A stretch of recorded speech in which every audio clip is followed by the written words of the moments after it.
the Rude Awakening Tour podcast. Seats, Spark, seats.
To the Rude Awakening Tour podcast. We've been friends for a long time, brother. And thanks for having me, man. And it's going to be a pleasure sitting here to listen to your story and reminisce about the past a bit. Absolutely. It's a pleasure being here. Yes. It's an honor to be here. So whereabouts were you from, Mike? Born in Whitehorse. And I lived there as I was like probably 9 or 10. Yeah. And my dad was an engineer with the city of Whitehorse. Okay. And then he got a better job. We were city of Coquitlam, so we moved to Coquitlam, and that's where I spent the rest of my formative years. Mom took care of the kids, and Dad worked. He was a superintendent for the city of engine operations for city of Coquitlam. Oh, no way. Yeah, and so pretty normal suburban upbringing, walking distance to school, played lots of sports. Not any good at any of them, but I tried hard. Yeah, and same here, brother. Yeah, yeah. No NHL contracts coming my way.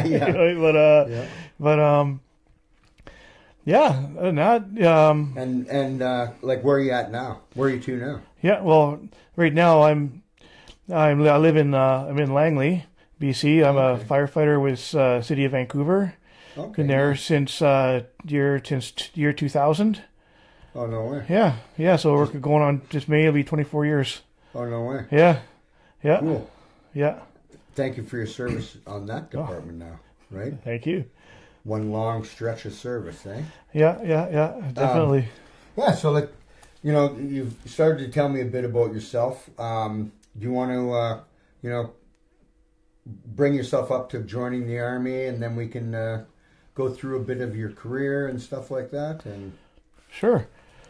I never really gave much thought to joining the Army. I knew I had lots of relatives who were in the military.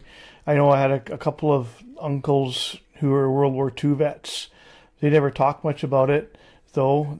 And I know I had a great uncle who was killed in World War I, and another uncle who served in World War II, but and an aunt who served in World War II as well. Okay. But I always liked the action movies, the war movies, whatever, eh? Yeah. And it was just, I was just in New Westminster one day, taking the bus somewhere, and I see this dude on the street corner. He's in military uniform with a backpack, because I didn't know it then. It was called Combats with a rucksack. Who the hell's that guy?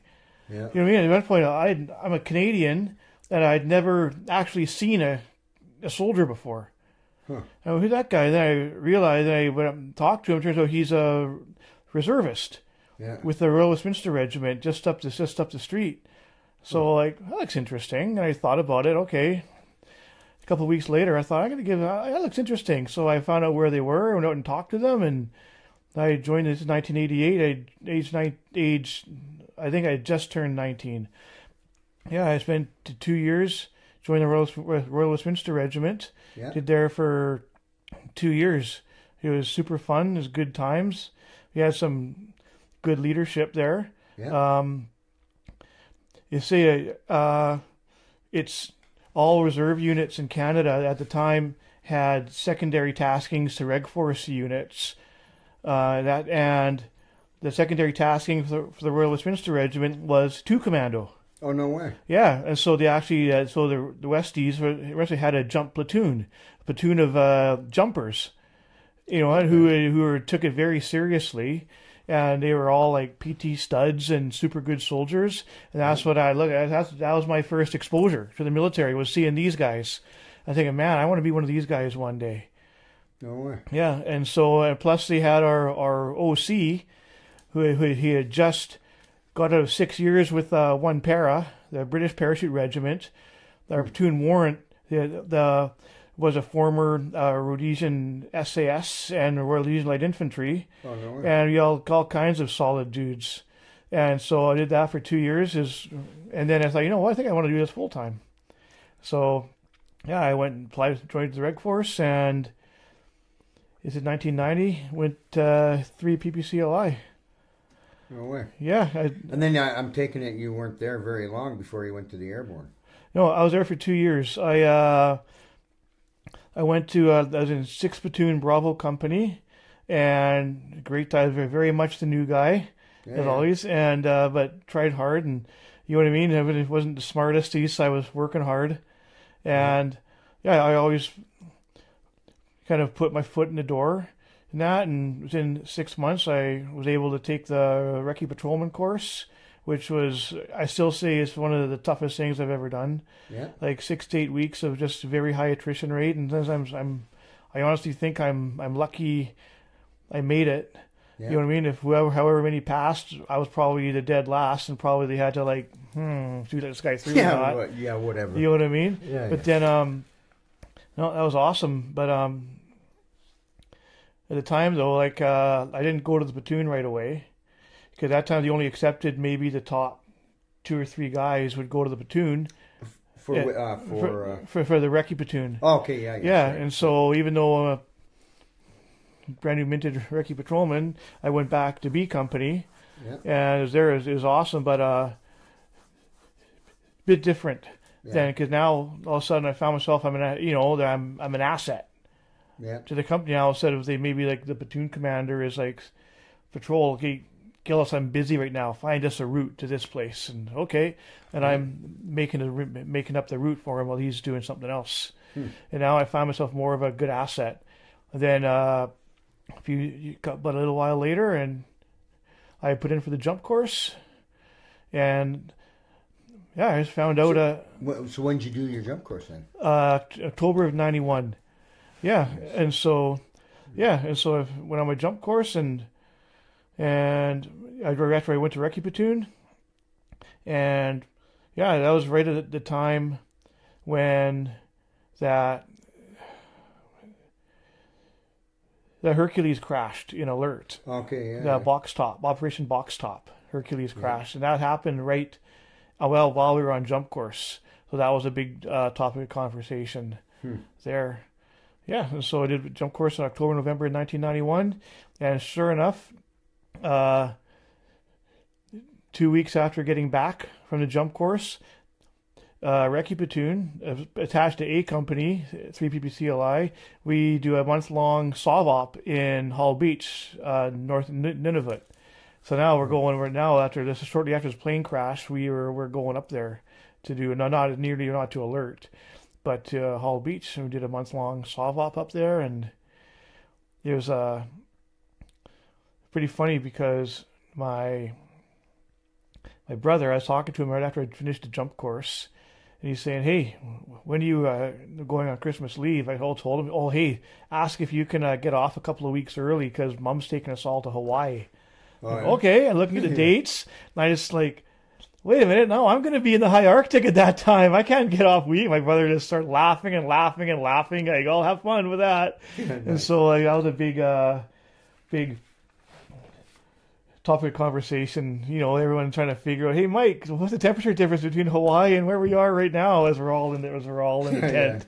Yeah, so that always happens, right? I was in B Company in the 1st Battalion. Yeah. We went to Spence Bay, Northwest Territories, and I think like Charlie Company went to Quebec City to the Winter Carnival. Yeah. And I think A Company went to California, or A went to whatever. It might have been switched, but B Company went up north. The other two went to had a good time in California or Quebec Carnival, right? But, wicked. yeah. Never works, eh? No, I know, that's hilarious. Yeah. It was good though. I mean, it was, super cold and that, but like everyone's been to Hawaii. A lot of people have been, you know what I mean? But how many people can say they lived to spend a month in the tents in the far north? Yeah, I mean, in a tent. Yeah. So in November. Yeah. So it was, not warm. No. It was pretty cool though. I mean, we did pretty good though. Whereabouts did you go? Hall Beach. It's it's right on the northeast corner of Canada, but it's right by Baffin Bay, and then right across is Baffin Island. Oh, no way. Yeah, so it's up there.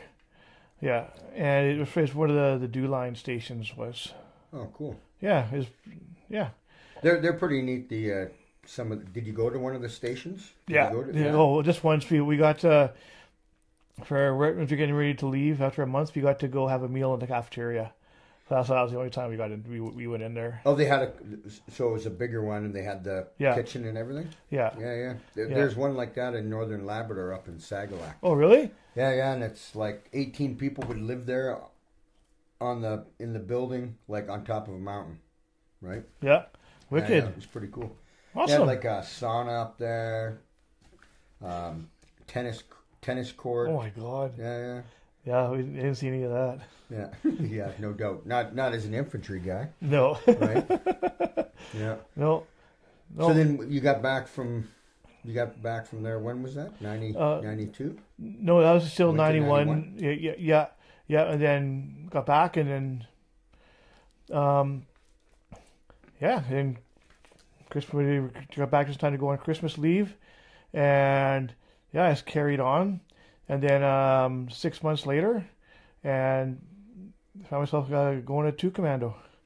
Nice. So when did you get to 2 Commando? The summer of 92? Yeah. Huh. Yeah, that was good times. Sometimes it's I got there in 90. Yeah. But whenever I kind of associate, I just kind of think, oh, we all got there, and we were all there together from 90 to 95, kind of, right? Because then we were together afterwards too. So. Yeah.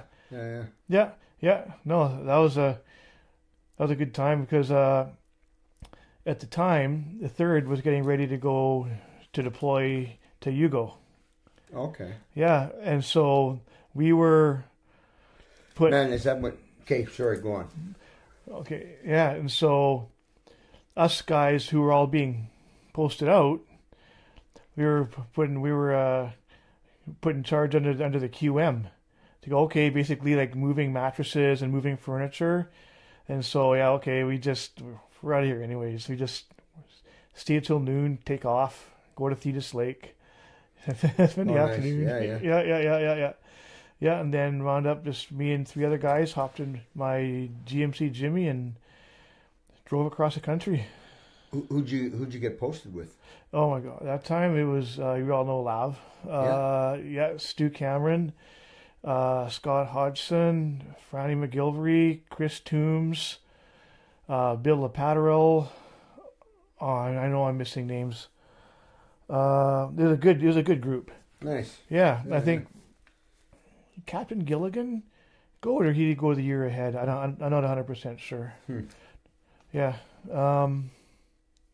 Skipton and Tony Skipton went at that time as well. Yeah. I know there's others. I just can't remember. Yeah. Yeah, it was a good crew. Yeah, and then either way, had you stayed in the 3rd, you would have been to Yugo. Yeah. And instead, you went to the Airborne and went to Somalia. That's right. Yeah. Yeah. Yeah. Well, I mean, the people that's when wasn't that during the Medak, was the Medak pocket then, or when they went? Yeah, that was later. I think that Okay. was in 1993, and that was the 2nd Battalion was involved. That was with the 2nd Battalion. Oh, okay. Yeah. Yeah. I work with a couple of those guys right now. Yeah. Yeah. Yeah, and so no, good times. Yeah. So so when you got to 2 Commando, what platoon did you end up going to? 4 platoon. And who was your platoon warrant? Warrant Murphy, Nice, John yeah. Murphy. Yeah. Platoon commander was Captain Mike Sox. Yeah. Yeah. Oh, nice. Yeah. I remember when we got there and we pulled up with Jimmy, and we're all pretty nervous, like, oh my God, what's going to happen with us here or whatever, right? Being Like, alive as a new guy in 2 yeah, Commando. yeah, we're thinking that we're good to go in battalion, you know what I mean? Like, you know what I mean? Like, we're in a whole different world now. Yeah, yeah. Turns out there's nobody here, whatever, eh? And it turns out they're all on Telex exercise down in Trenton, except if one guy heard his voice scream down from the 2nd Battalion, "Are you the new guys?" I go, "Yes." He's like, "Get up here." I said, "Okay." And he stood up, introduced himself, and guy introduced himself, and like, "Hey, I'm so and so, and you guys are in a world of hurt." I go, "Oh, great, here we go." Yeah, yeah. So that's okay, but he's a great guy. You know, his bark was way worse than his bite, and we wound up having a few drinks with him that night, and yeah, he's a good guy. Yeah, yeah. Yeah, and then I think the next day, and then they didn't know what to do with us because there's a whole bunch of new guys showing up, but there's nobody around. I think they sent one of the Master Corporal from, I think, 3 Commando over to surround up the new guys and just take these guys for a run through the sandhills or whatever. Eh? Yeah, Okay, or so go pick up beer. yeah, so off we went. Yeah, and then the day later, the boys showed up from Trenton, and yeah, we got our introduction, our formal introduction. Welcome to 2 Commando. Welcome. We Yeah. hate you already. Yeah, Yeah. yeah. And then you didn't end up having to do a refresher as soon as you got there, and Yeah.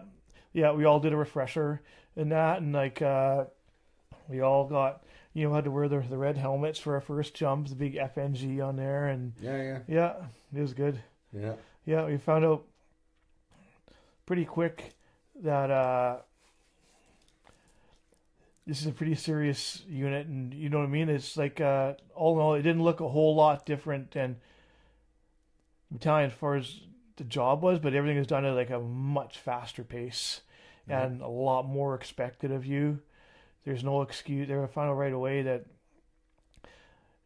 it wasn't that different from being in Recce Platoon in 3rd Battalion, where there's no excuses for, you can't just say, I didn't know that, I'm just a private, or I'm just a corporal. Bullshit. You're a trained soldier, you're a Recce Patrolman, when you came to the Airborne, you're a paratrooper. There's no excuse. Don't ever use your seniority of your rank as an excuse for not knowing something. So and so you kind of own it. No excuses. Yeah. And so it was good. Got our heads on straight. Yeah, and you were treated like a man, right? Yeah, like totally. You're treated like a trained soldier. Yeah. Right. I remember the first live fire I did there. Right. Yeah. And we then it was like, unload, clear weapon, whatever, right? And then sitting there waiting for the warrant to come inspect it. Yeah. And he's like, looks over at us and he goes, "What are you doing?" "Waiting for you to see if the weapon's clear." And he's like, "Is it clear?" "Yes, warrant." "Well, then clear your weapon," right? That was it. Like, everything you were treated, at that level. And here's a compass, here's a map. Getting issued all this kind of gear that only a Master Corporal would get in, say, the 1st Battalion. But here I am, I'm a private, a trooper in the Airborne Regiment, and they're issuing me a compass, all that stuff, and it's like, yeah. Yeah. Oh, totally. Yeah, I forgot about that. Yeah, we had all this. one of the perks of going, you get extra kit. Here, have a poncho liner. Yeah. Have a 2-quart canteen. That means you're not sleeping indoors. You're sleeping under that. Yeah. We all got a compass, and that was cool. Yeah, and whatever you're eating, you're carrying. Right? Yeah, everything goes with you. Yeah. No, that was very cool. Like even the first few training exercises, just like, this is awesome. Like, this is where I want to be. Yeah, it was pretty cool. Train hard and we played hard. Yeah. Hey. Yeah. Yeah. Totally. Yeah. So then, when did you end up going over to Somalia? In early December of '92, I was in a 4 platoon, and so we were the first guys to go. And okay. So, So then you guys went by Herc? Yeah, it's funny, we got like 2 or 3 weather stops, because like we're all in the barracks, L104. Funny, one of my co-workers was a former CSOR, and he knows barracks. He lived in L104 as well. Like, like 20 years after I did. They go, that place still exists. Yeah. So, we had everything all packed up. The movers came and took all our stuff away. So it was literally just the bare bed with our rucksack ready to go. Next day we're going to Somalia, and next day, early morning, getting up and bang the door. Weather delay, 24-hour delay due to weather. And like, okay, well, what do we do now? Everyone's already said their goodbyes to everybody, all their families and that. And, well, let's go to Sassy's.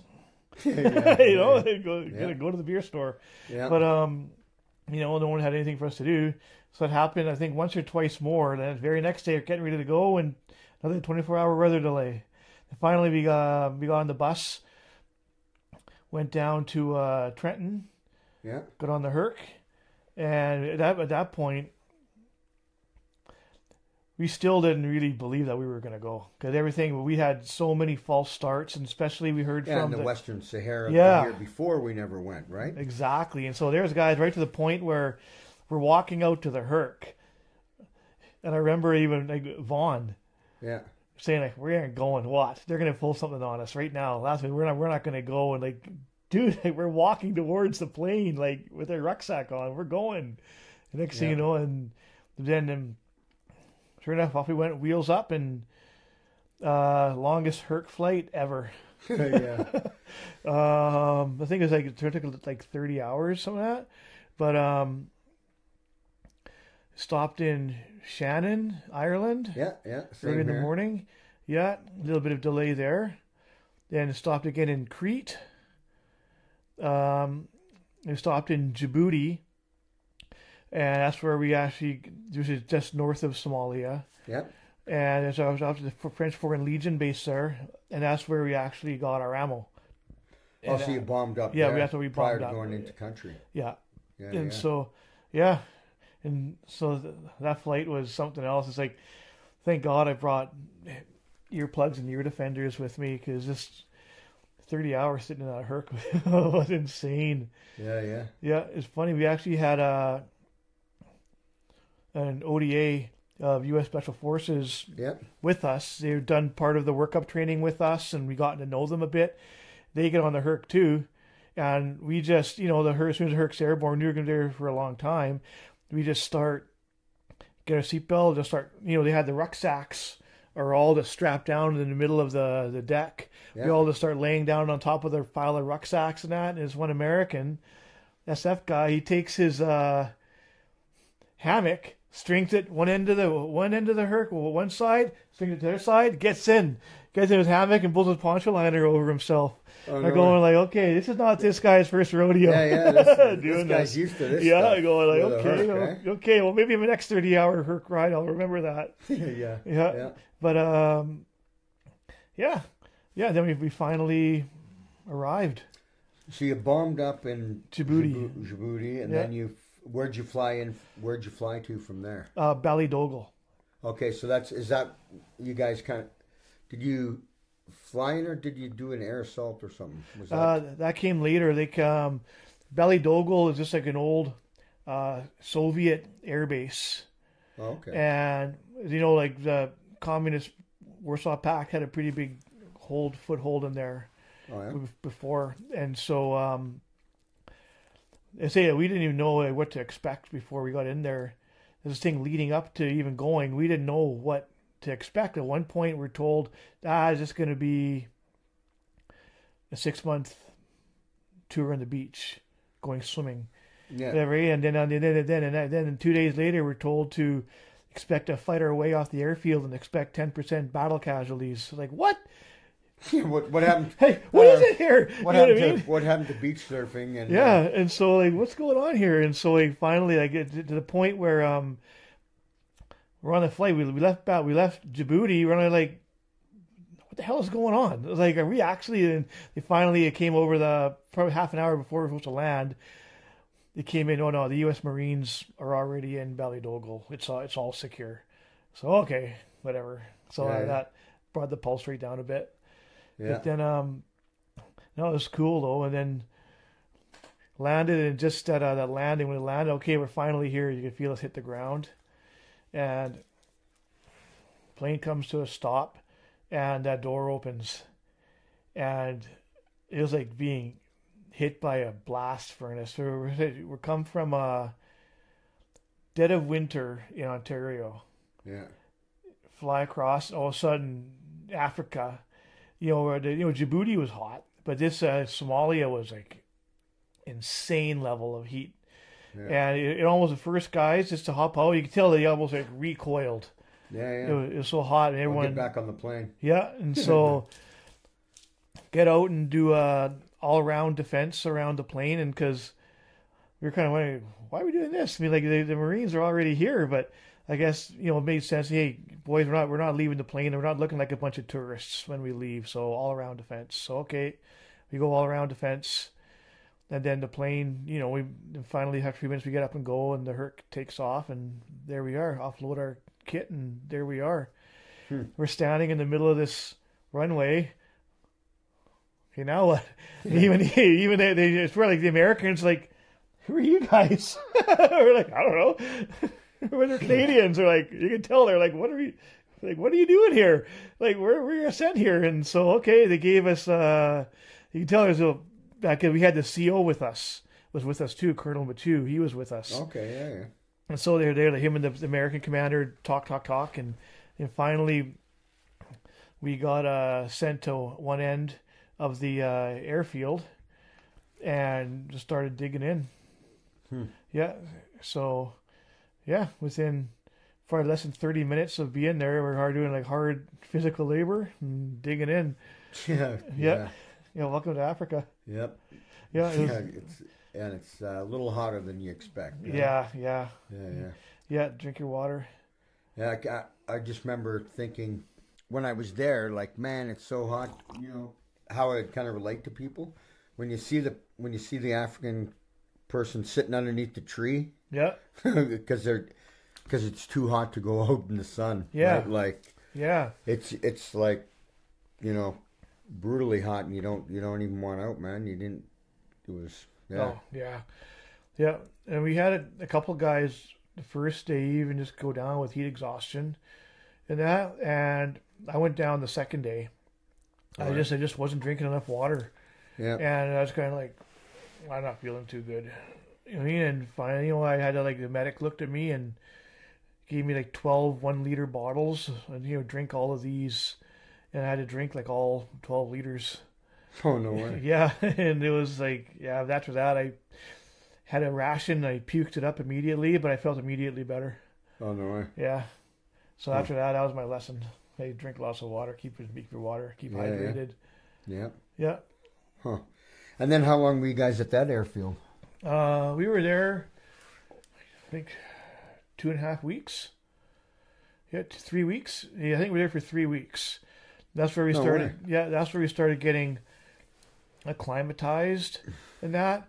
And guys started going out on foot patrols and just getting used to the area.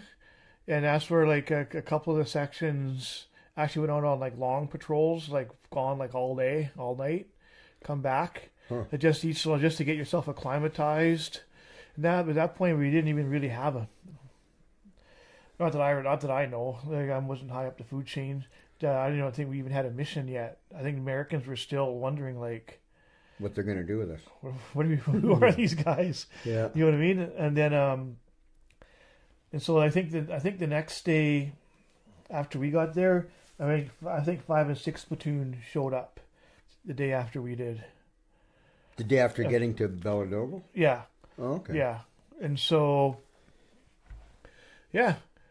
And so, yeah, they didn't know what to do with that. And we realized kind of why this Special Forces ODA was attached to us. It was because they were to be the liaison between the Canadians and the Americans.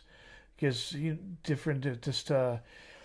our communications, our equipment was brutal. Well, our radios, we had the 77 sets. That was our frontline radios. Like VHF line of sight. Yeah. And we had no way we couldn't even communicate back to Canada or nothing. We couldn't communicate more than a few kilometers away. And so what the Americans would do, the SF guys, would set up their dish antenna and send the CO. He would send the CO's messages back to Ottawa. Oh, okay. For us. Yeah, as well as just to be the liaison go-between. If we needed, say, for example, we needed some close air support for something, they'd be the ones calling it in for us because they're attached with us. So those guys were awesome. Yeah. Loved working with those guys. They were, they were really cool. Like we didn't know what to expect when we found out that they were going to be coming over with us. And we're thinking like, who are these? Man, like these guys are. We better be on our A game when these guys show up to Petawawa. And when they showed up, and turns out that they were thinking sort of the same thing. But because like at that time, I thought that they've been all over the world. Everyone's doing their stuff all the time. But no, like at the time their op tempo wasn't very high either. And found out later that when this tasking to join the Airborne Regiment came up. This one American was telling us later they were all like stabbing each other in the back to get on this mission to go to join us. Yeah. And something I never even thought about was because I was asking him like how do you like guys working with us so far? He's like, this is awesome. He says like this is what I wanted to do, and I'm like, really? Like, come on, man. Like, who are we? You're Canadians. Yeah. He looks at me like I got 3 heads. He's like, you kidding? He says we had to stab each other in the back to crawl to get here. He says this is the first time since World War II where each half of the Devil's Brigade is back together again on an operation. Oh no! And I never even thought of that. Yeah. You know what I mean? Like these guys were more into it. That, and like it was awesome when you said that. It all made sense. Yeah. Yeah, they were much older than us, you know what I mean, obviously. And, I think their junior guy there was like a 32-year-old staff sergeant. Yeah, he was their medic. 22, 23 years old. Yeah. There. Yeah, and so they were, of course, we never called them by our first name. We were always, but they were very not condescending to us at all. They treated us as peers. Yeah. And it was very cool. It's probably one of my most positive experiences. The military was working directly alongside these guys for a month. Yeah, it was awesome. It was really good. Yeah. So they stayed with you guys for a month? Yeah, they were with us for part of the workup training. Yeah. Then they deployed with us. Then they were with us for a couple of weeks after we got there, and they deployed. I think they deployed to Belladogle with us as well. Yeah. But then after that, they went their way pretty quick after that.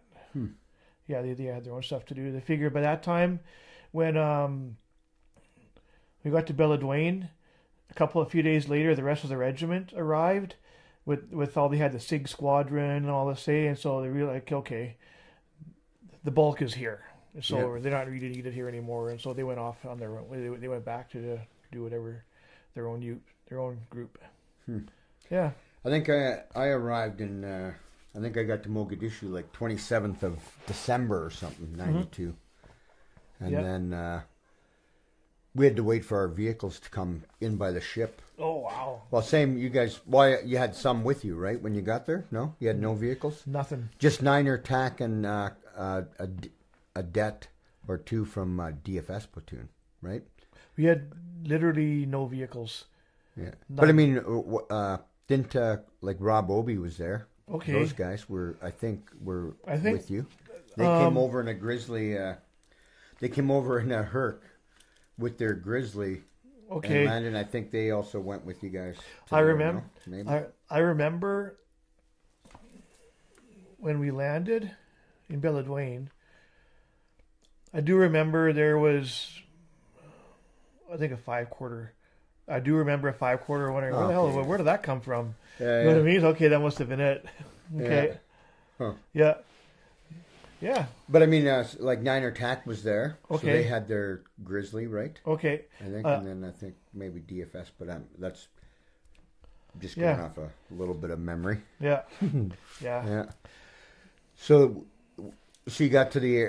Where did you spend Christmas Day? Christmas, we got to, because 4 platoon, because we beat 5 and 6 platoon there by a few hours, and so we got to get on the Herc and go to Mogadishu, get driven, go drive to the streets, and get to go to the port, get on the ship, and we went out to the got to spend it on the HMCS Preserver. Yeah, and so that was insane. That was we just spent the past like 3 weeks in the bush, in the desert, and the water is for drinking. It's not for washing clothes, and we shaved a couple times, whatever, or just a little bird bath. Yeah, and our combats literally was the t-shirt was the consistency of like a leather jacket. Yeah. You know what I mean? It's just all the sweat that would go through it and then turn into rock hard, right? Yeah. Turn into cardboard. Yeah. And so we go up the cargo nets onto the Preserver, and did we get to cargo nets? I know we at least when we left by the cargo nets. Again, maybe they threw us off. Maybe they threw us overboard. I don't know. Yeah. But I know I don't remember if we went. I think we went up cargo nets as well to get onto it. Yeah.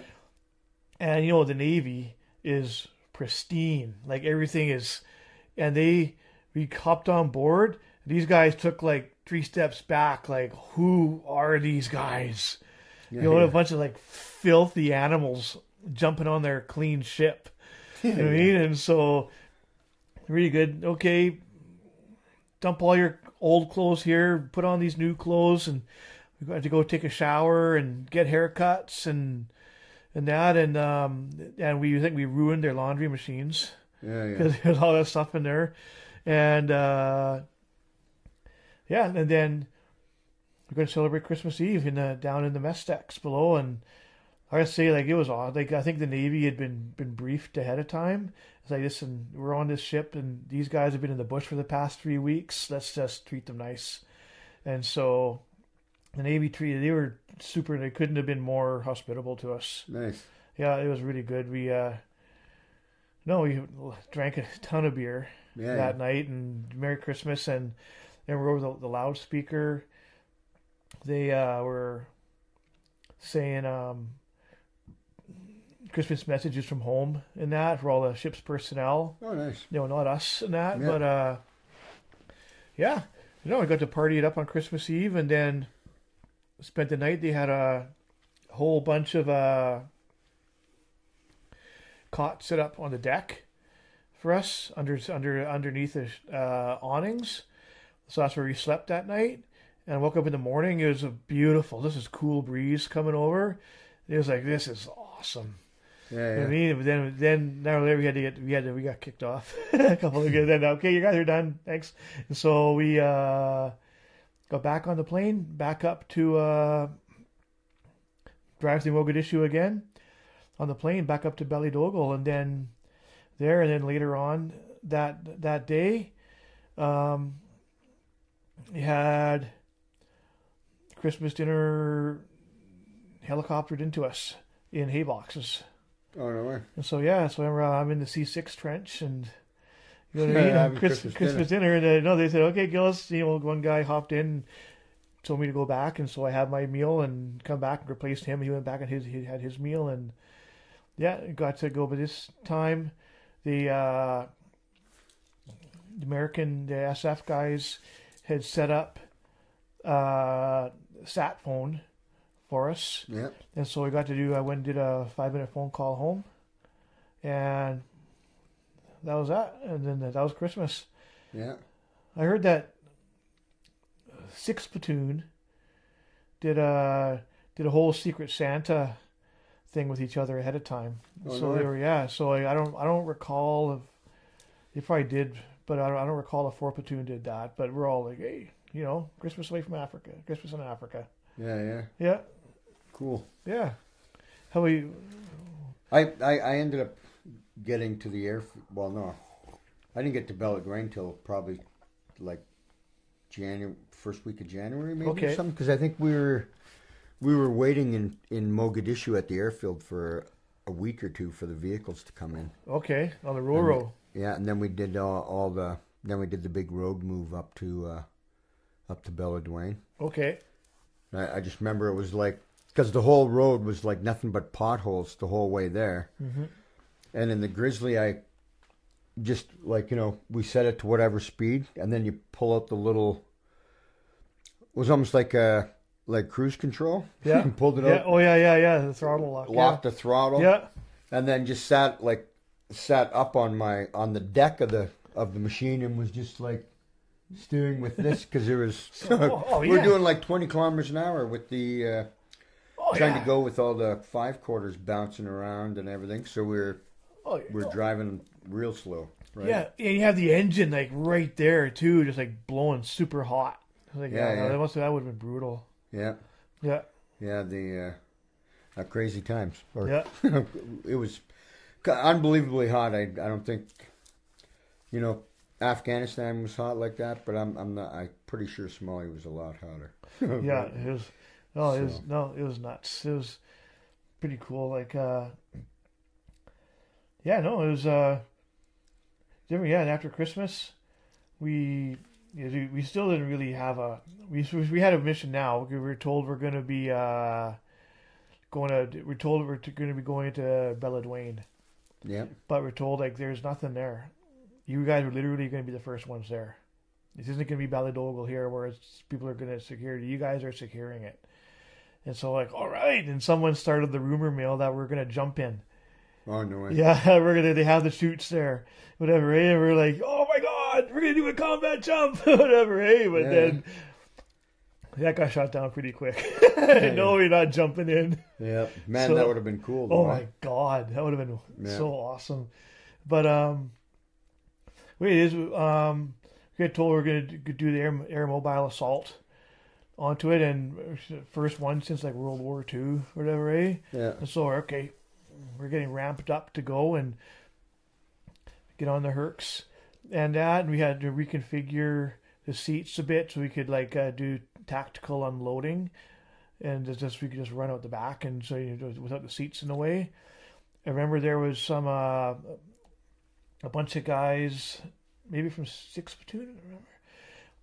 We had the U.S. Marine Corps MH-53 Super Stallions were there as well. So a whole bunch of our guys went on those.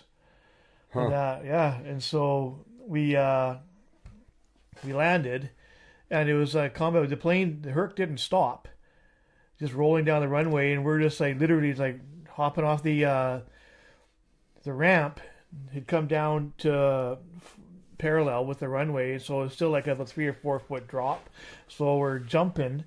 We're just jumping from this thing with our rucksacks on, and off we're going onto all-around defense. So the Herc is rolling. Okay, my job. I had call it the Noddler, the big night observation device / long laser rangefinder. Yeah. Yeah, this time this thing was big. It was like a big TV camera with the with a tripod on it, and it came in a big case, and that's okay. Comes my turn to hop off the plane, hop off the back of the Herc on the runway. I hop off to go turn around to grab the Noddler, and the Herc's going away, floating away with it, going on the Herc's rolling down the runway super slowly, but with the Noddler on it. So I'm like, crap! I'm like running towards the Herc, running after it, chasing this Herc down the runway. It's like that scene from like Apocalypse Now, where the one trooper, I don't want to go, and everyone thinks I'm trying to escape. So no, I just run back, grab the Noddler, and hop back and run off with it. Yeah. What's the Noddler stand for again? Night observation device, long range maybe or something. Laser rangefinder, night observation device / laser range, I think. I used to be super good at it. Yeah. And trying to remember all the acronyms, eh? Yeah. So here I am, big air mobile assault, and I left my equipment on the Herc. I'm literally chasing a Herc down the runway with my rucksack on. Now that would have been a pretty funny picture. Oh my God, that would have been hilarious. Yeah. Huh. Yeah. Cool. Yeah. And then so your platoon. Yeah. How long do you guys end up staying at the runway or at the airfield? We were there, I guess, maybe a week. I don't know exactly how long we were there for. Well, we got there on December 28th. A couple of weeks, maybe, where we were at because it was just a few days later that the rest of the regiment, the first 2 commando, we were there by ourselves. Yeah. For the first few days, and then the rest of the regiment started arriving. Yeah, so I must have been a few more days later than what I thought. I was thinking 27th or something, but it must have been 28th or 20th. Yeah. Oh no, I never got to the airfield until the first week of January. Never mind. Okay. I keep thinking that when I arrived in Somalia, it was in Beledweyne, but it was in Mogadishu for the first 2 weeks. Okay. Yeah. So, sorry. Yeah. So there we are in Beledweyne and digging in. Did you have was there any American assets with you there then when you were at Beledweyne? Yeah. I'm thinking the same ODA was there with us.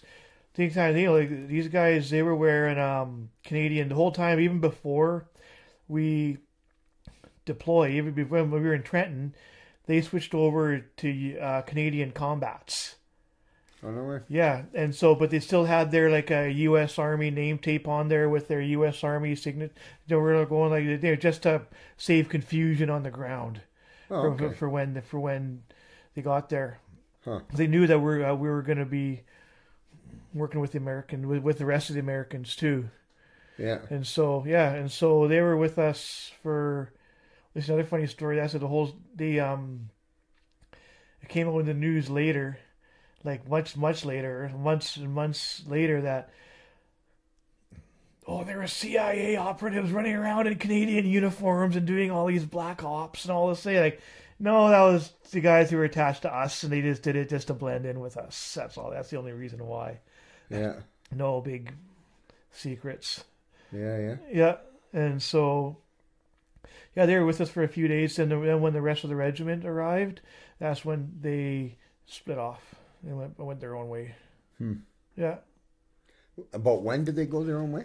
Right as soon as the rest of the regiment arrived. Oh, okay. Yeah. Well, we did have a group in our compound at Headquarters Commando. Mm-hmm.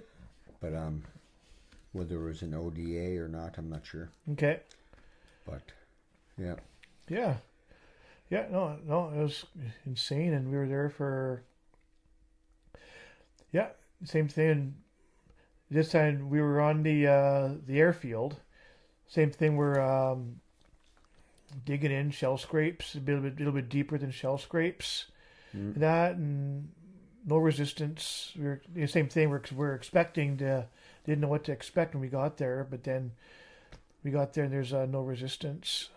Were you guys still like for the start? When I got there, I remember we started doing. After we dug our trenches and stuff, but would do stand-tos every morning and at night. Yeah, did that too. Yeah. It was like some good stories too, hey? Yeah. Oh my God. From that. Yeah. But so like we're talking about Somalia and stuff, and really the first time for Canadians taking mefloquine was in Somalia, right? Yeah. And as part of a drug trial, right? Do you remember when you took your first mefloquine pills? Like, do you remember? Did you have any issues with it? Because now, say, in our talking about stuff here, say in the middle of January, so you probably would have taken the mefloquine for a month by now. Probably, yeah. Yeah, I think we probably took it before we even deployed. Yeah, you took it. I think 2 weeks to a month before deployment. Yeah. Yeah. So remember that. And did you notice having any side effects or anything when you started? I didn't notice it right away. I knew the whole thing was. I figured the whole thing was kind of sketch because right away we were told that it's going to be a trial, experimental drug trial, but don't worry, it's going to be monitored, and we know what we're doing. We're giving you. We're like, okay, not too sure how good I feel about this. Yeah, but whatever. So, but well, okay. So we took it for a little while, and I didn't notice anything right off the bat, but I noticed other guys were complaining about stuff, and especially after when we got there, guys be talking about like, oh, wacky Wednesday, and when they take it, I remember one guy got up, he said he had a wicked nightmare the night before, and it started to see a pattern where they only get it the night after they took the mefloquine, and so that's when I think guys started to question this stuff. I was like, what is this stuff? So finally got when they give you the little box with it in there, they have the piece of paper in there, and finally someone got a hold of the piece of paper. We looked out, like there's like a page and a half of side effects on it. We're like, holy crap, like I think I'd rather get malaria than suffer some of this.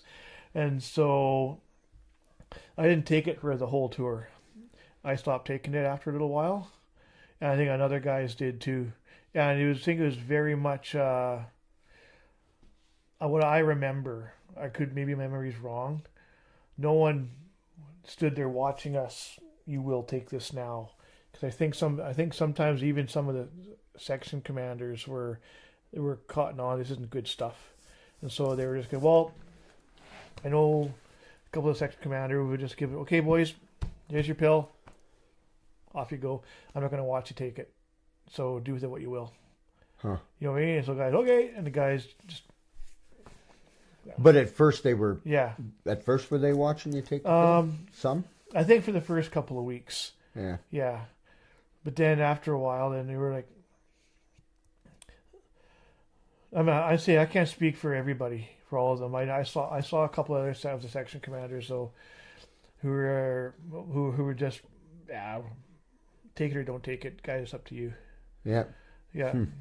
We were actually reading over a case study, I believe is what it was called.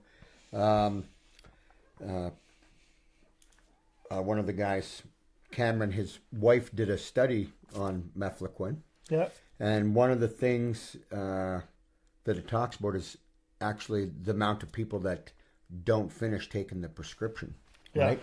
So they're issued whatever, and I think it was somewhere around 48. Only 48% would finish the prescription. Okay. Right. For mefloquine, that was in a case study, but that's just to give you an idea that other people were not taking the drug either, or stopped taking it. Right in a case study to say that same reservations you had or other people within there had carried on for the 25 years that it was out there. Yeah. Yeah. I heard that the stuff that we got, it wasn't even like regular mefloquine. It was just an experimental dose of it. Yeah. And the whole thing was experimental. like right from day one, or even even the type of mefloquine was different than regular mefloquine. I think now I can't give you the full thing. I can't remember, but I'm this topic came up before, and I think Dr. Remington Nevin had said it was a slightly different compound on the one that we took, mefloquine, and that instead of 250 milligrams, it might have been like 262 or something like that, just barely more, but it was a different, had a different thing added to it, or different than the ones that, say, I took when I went to Afghanistan. Yeah, I couldn't believe that. It is shocking to hear, like, years later, when you guys are going to Afghanistan, that your guys are still getting mefloquine. Like, what? Yeah. Like, what? Are you kidding me? Like, after everything that's been found out about, that's been all the news that's come out about it, and you're still getting it, and not just amongst the Canada either. Like the Americans, there's a bunch of incidents happened in Afghanistan and in the States tied directly to mefloquine. Yeah. And they still continue to give it out. And what I couldn't get is that the thing that really pissed me off about it at the time is even when we were still in Somalia, was that the air crews weren't getting mefloquine. They were getting something completely different. And like, well, why is that? Why is the air crew, why are the Hercules crews getting something different than what we're getting? Oh, because they're in positions that might require making snap judgment calls. Not on the ground. And we're not. I mean, like, it just made me feel like these guys don't give a shit about us at all. But that's because, you see, they say the drug causes vestibular disturbances. Okay, yeah. Which is balance problems. So air crew were never supposed to take mefloquine. Okay. Right? So maybe in Somalia they didn't, but there's other instances where air crew ended up taking mefloquine. Okay. Right? Okay. So, yeah, they weren't supposed to take it. Wow. And if they were taking something else, then why weren't we taking that instead too? Exactly. Right? If they're saying there was no other malaria drug for us to take, then why was the air crew on something else? Yeah, exactly. Right? And that's what got me like, okay, you know what? Like, it's time for me to start looking out for myself here. You know what I mean? And I'm loyal, and I'll follow orders most part, but at some point I got to make a judgment call. Yeah. And I said no more for me. And I wish I was that smart. Because I just kept taking it, and I took it again in Afghanistan, man. Because I thought, no, man, I ain't got no problems. It's the other people, everybody else that's having crazy nightmares or whatever, you know. Yeah. Like, you know, so this is a blue chart that we used, and that's been kind of going around, and a lot of people, this is what they kind of see to realize what side effects they have. Yeah. Right? So, you know, on the left-hand side, you'll see MEF, and that refers to mefloquine. Okay. So, every X on that is the different side effects. Okay. Right. Then beside it, you have PTSD. So, as you see, PTSD has all the same side effects as mefloquine poisoning, except for it has flashbacks. Okay. That's the only one that PTSD has that mefloquine poisoning doesn't. Then you see the next column is traumatic brain injury. Okay. And those have all the same symptoms as mefloquine poisoning. Oh, right. So technically, you know, you could be looking at thinking that you have a TBI or thinking that you have PTSD, but in reality, it's all the side effects from mefloquine poisoning, right? Right. So, and we'll end up using that case study later. So, probably 20 of these side effects was done in a case study, and it tells you how many people actually suffered from it in each for each side effect, kind of. Okay. So that we're going to come up with later, but we're using the blue chart for now. So, that's a lot of side effects, right? Yeah. And if you look over it, I mean, we can get you a pen. You can sit there and check off, and even just to say for yourself, how many side effects do you think you have? You know what I mean? And, yeah. So if you want, have a meander over it, right? I mean, you have anger, depression, anxiety, unusual behavior, mood changes, sleep problems. That's one of my biggest problems. Okay. Right? Yeah. Concentration, confusion, impulsiveness, personality change, agitation, nightmares, fear of crowds, paranoia, restlessness. I can't sit still in my chair. Okay. Right? Okay. Suicidal ideation, hyper-alertness, bowel disorder, IBS, right? Yeah. Flashbacks, that would be the PTSD one. Yeah. Unable to multitask, memory loss, light sensitivity. So you have the sun or bright lights really bother you. Okay. Dizziness, nausea, headaches, vertigo or balance issues. So that's where I'm talking about the drug causes vestibular disturbances. So that's why the air crew wasn't taking it. Right. Yeah. Speech, aphasia, which is like when you have a stroke, slurred speech, stuff like that. Okay. So that can be a side effect. Ringing in your ears, tinnitus, right? Visual impairment, a persistent cough. So the persistent cough can be coming from the stomach issues that you might have, which creates the gastroesophageal reflux disorder, and then causes coughing because the acid is coming up your throat. Yeah. Tremors and jolts, skin rash, trouble swallowing, muscle weakness, and an irregular heartbeat.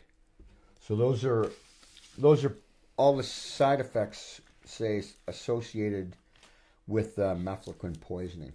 Okay. So, did you notice having any of these problems when you were in Somalia? Did you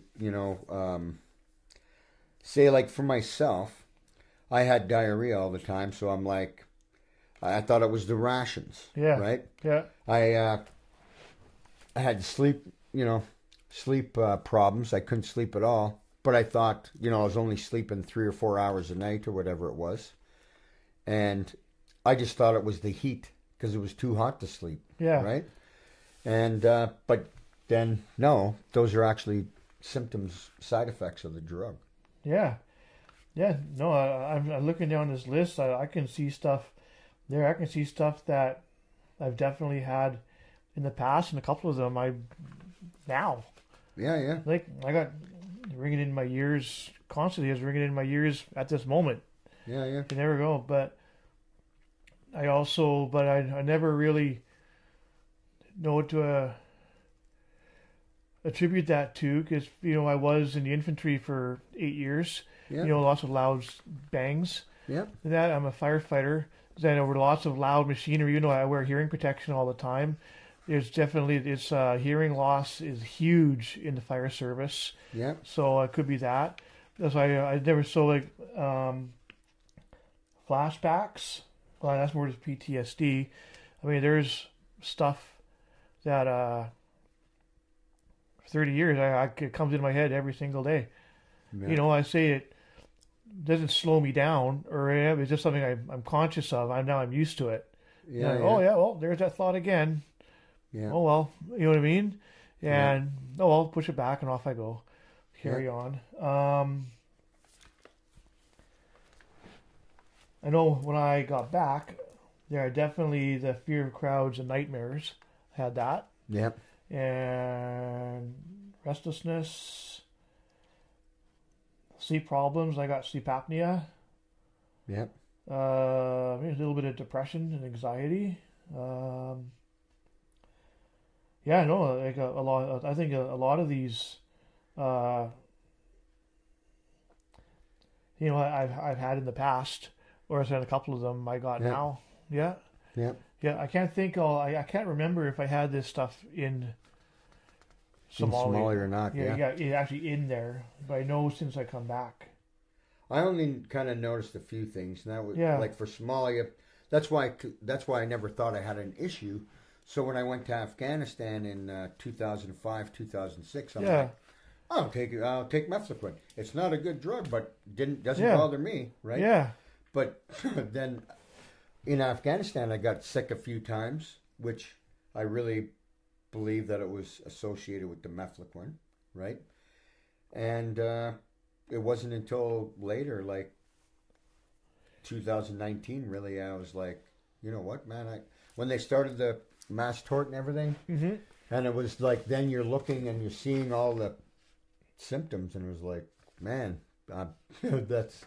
that's what I got, right? Like, I put this blue chart on the back of my truck. Okay, yeah. And say when I started driving, so I was only thinking, I had 3 or 4 symptoms, side effects that I could think of. And then sitting there looking, I'd stop and then I'd go out to the back of the truck and have a look. Excuse me, and look at all these lists, and I'm like, man, that's on there. Yeah, that's all pissed off, right? And but the more you go through it, so like on Saturday we did a live with guys from Afghanistan. Okay, and we ended up talking about the list, and it kind of came down to the 5 of us that were all there, and then Gerard Morris was there, so he was in Somalia with us. Yeah. The 5 of us were all around 30 to 32 side effects. Holy right? Jesus. Right, so if you actually counted, which ones are... Oh, yeah, like I'm looking down here, and I'm like, yep. You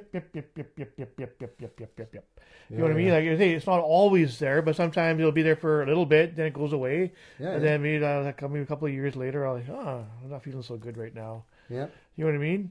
But, no, I absolutely, I can look at that, I can look down this list and see stuff. Yeah. Yeah. So even though I didn't take it very long. I know I'm not Superman. I know that I could very well be affected by it, and probably am. And I've never been diagnosed. I never got diagnosed with anything, but maybe I should. Yeah. Like you got to look at the symptoms, and you can. Because for me, I don't even understand how people from our time in Somalia are still working for some people, right? Like, because I think of all the kind of things that I try to, because sometimes my anxiety or all that is like too much, and it's like, man, some days I just shut down and I can't get out, and I think, man, how do other guys from that tour, how are they still working? Like yourself, man. 24 years. Yeah. Well, with the fire service now. Yeah, right? and that profession has its own thing. Like mental health is a huge topic of conversation on our job, and stuff you see there, like stuff you can't unsee. And I think for me, I just try and put a positive on it. Like I know that there's a couple of things. So that I say one thing and two things in particular that come into my mind literally every single day for the past 30 years. It's only been maybe the last month or so that there's a few days that go by that doesn't come up. But I've kind of come to grips with it, and it's not, for me, it's not debilitating, but in my mind I think, like, why am I doing this? Is there a reason for that I'm seeing these things still every day? And I think, you know what, because maybe it's to remind me that I've done stuff that I have. I'm 54 now. At one time I was a 23-year-old and I saw some shit. And maybe take that lesson and maybe some lessons learned from that and try not to repeat that in my present day life. Yeah. And that's why, I'm proud. You know what I mean? And I know it's like anything. Like for me, I think you can't go through life without a few scars. Yeah. And for me, that's my scars. Yeah. Is those memories. So they say like I never missed work due to it, due to that, or I've definitely had to realize that sometimes if I'm moody or have an outburst and there's nothing going on, like why did I just do that? There's nothing, the Yep. birds are singing. It's a beautiful sunny day. And I just like, maybe this is why. You know what I mean? And, just the fact of maybe knowing that maybe it's attributed to this. Okay, maybe finding ways to, for me, myself, finding ways to being conscious of it. Yeah. Is a huge help. And then being aware when it's going to happen. Okay, Mike, I'm feeling this right now. This is why maybe it's time to take a step back or guard your speech and don't say what you're really thinking because it's going to be hurtful. And, so you're recognizing when you're in that space, and then you're talking to yourself to say don't don't say anything. Yeah, right? Man, that's that's pretty good self-control, right? Because a lot of people it just becomes too much and they just say it. Or just do it, right? Yeah. Well, I've seen too where losing that control can lead to some pretty bad consequences too. Yeah. In the family, it could erode your relationships. Definitely, you say the wrong thing to the wrong boss. You have career consequences. So there's a real motivation for me not for everybody to get a grip on it and just spin it, use it as a positive. This is not a positive, but as a springboard to act better, or not act better, but that's wrong word. The springboard for reflection and to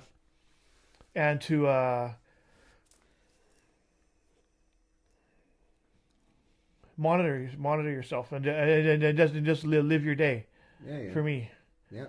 But I'm not everybody though. You know what I mean? And not everybody is me. I know people who have never real like Peter Pan syndrome. They've never had a stressful day in their life. You know what I mean? If there's thought that anything else is at the thought of if they have any kind of stress, I think they'd crumble. Yeah. But guys like you and I, we've been through incredible stress. Yeah. And we're still here. There's a reason. We're tough nuts. Yeah. You know what I mean? And and I'm proud of that. Yeah. You know what I mean? Like if you can throw something at me and I'd be like, yeah, okay. Yeah, whatever. No big deal. You know what I mean? And carry on. Yeah. Yeah, and just think that 24 years of your service as a firefighter, how much stress and how much, here in Langley, right? Like, large city, man, like you've probably gone on a lot of calls, right? Yeah, actually, I'm a firefighter in Vancouver. I live in Langley, okay. But even like Township of Langley, like their fire department. I see them. They there's a fire hall down the street from me, Township of Langley Fire Hall, and I see them going out all the time, and they do all the same stuff that I do in Vancouver. So it's the same thing. Like the same kind of lessons apply. Like the guys who do the best are the guys who can kind of step back and not get lost in the moment. Yeah. And maybe an ability to kind of step out of the scenario and just let it play out and not really get emotionally attached to what's going on or anything like that. Eh? Exactly, and it's hard, especially when I it's like don't even want to imagine. Yeah. Like, not at all. Yeah, not to get it, and just to get that emotional detachment and just physically step away. Like, I need to step back just so I can see everything that's going on and just kind of, okay, what's going on here? Yeah. And yeah. And I mean, all it takes is one incident that you go out for. You only have to go for one call to be able to say have a traumatic event, right? Yeah. And then shut down, right? I mean. Yeah. Oh, we have that, guys. We call it everybody has, think of your brain as a cup. Yeah. And every single call you go to fills it up a little bit, a Yeah. little bit, until one day that cup overflows. Yeah. And that's it. And then we have a very robust critical incident stress management system. Okay, And nice. that with and helping that, and then that is just peer led. And so we can then you come in to do some peer counseling, and then maybe you go do some professional counseling too, and maybe now that cup goes down. Yeah, And then it comes exactly, up, right? and To then- be able to keep from hitting that bursting point, right? Yeah, Doing stuff to bring your stress down or whichever, and then, as you go up to a call, it brings your cup back up again, and yeah, and the same thing. Like, there's calls I've been to like a couple times, like especially in the last couple of years, that the same thing is it enters my head every day. A couple of calls, and it's not just the military. And the same thing, I'm saying, like, let's put this into perspective. I'm glad I was there that day. Yeah. Guess what? This is my job. Yeah. This is what I'm supposed to do, and I did my job well.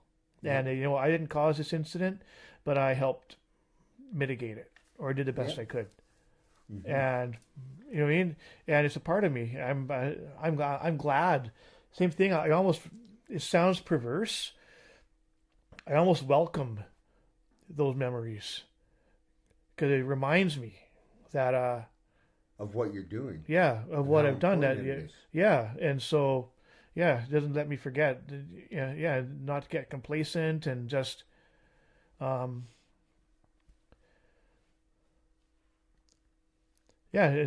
just to recognize that you're doing something important. Yeah. And and not everybody can do that. No, definitely not everybody. Yeah. Right? That's a job that, and for you to be able to do it for 24 years, right? Because you got to be obviously using the tools that your department gives you in order to manage your stress and your anxiety and manage your cup from getting too full. Yeah, exactly. And that's where, especially now, a lot of lessons and that came from the military. Yeah. Little lessons like guys get out, and maybe I did too, and they don't really know maybe they don't think that that their skills will have any play in the civilian world. Okay, there's not too many job openings for an 81 millimeter mortarman. Yeah, You know what I mean? Or a machine gunner. Who's hiring a machine gunner? Yeah, and but it's the little micro lessons that you've learned. Okay, you've worked under a lot of stress before. Yeah. You know how to work in a structured environment that has a pecking order. You know how to use a chain of command.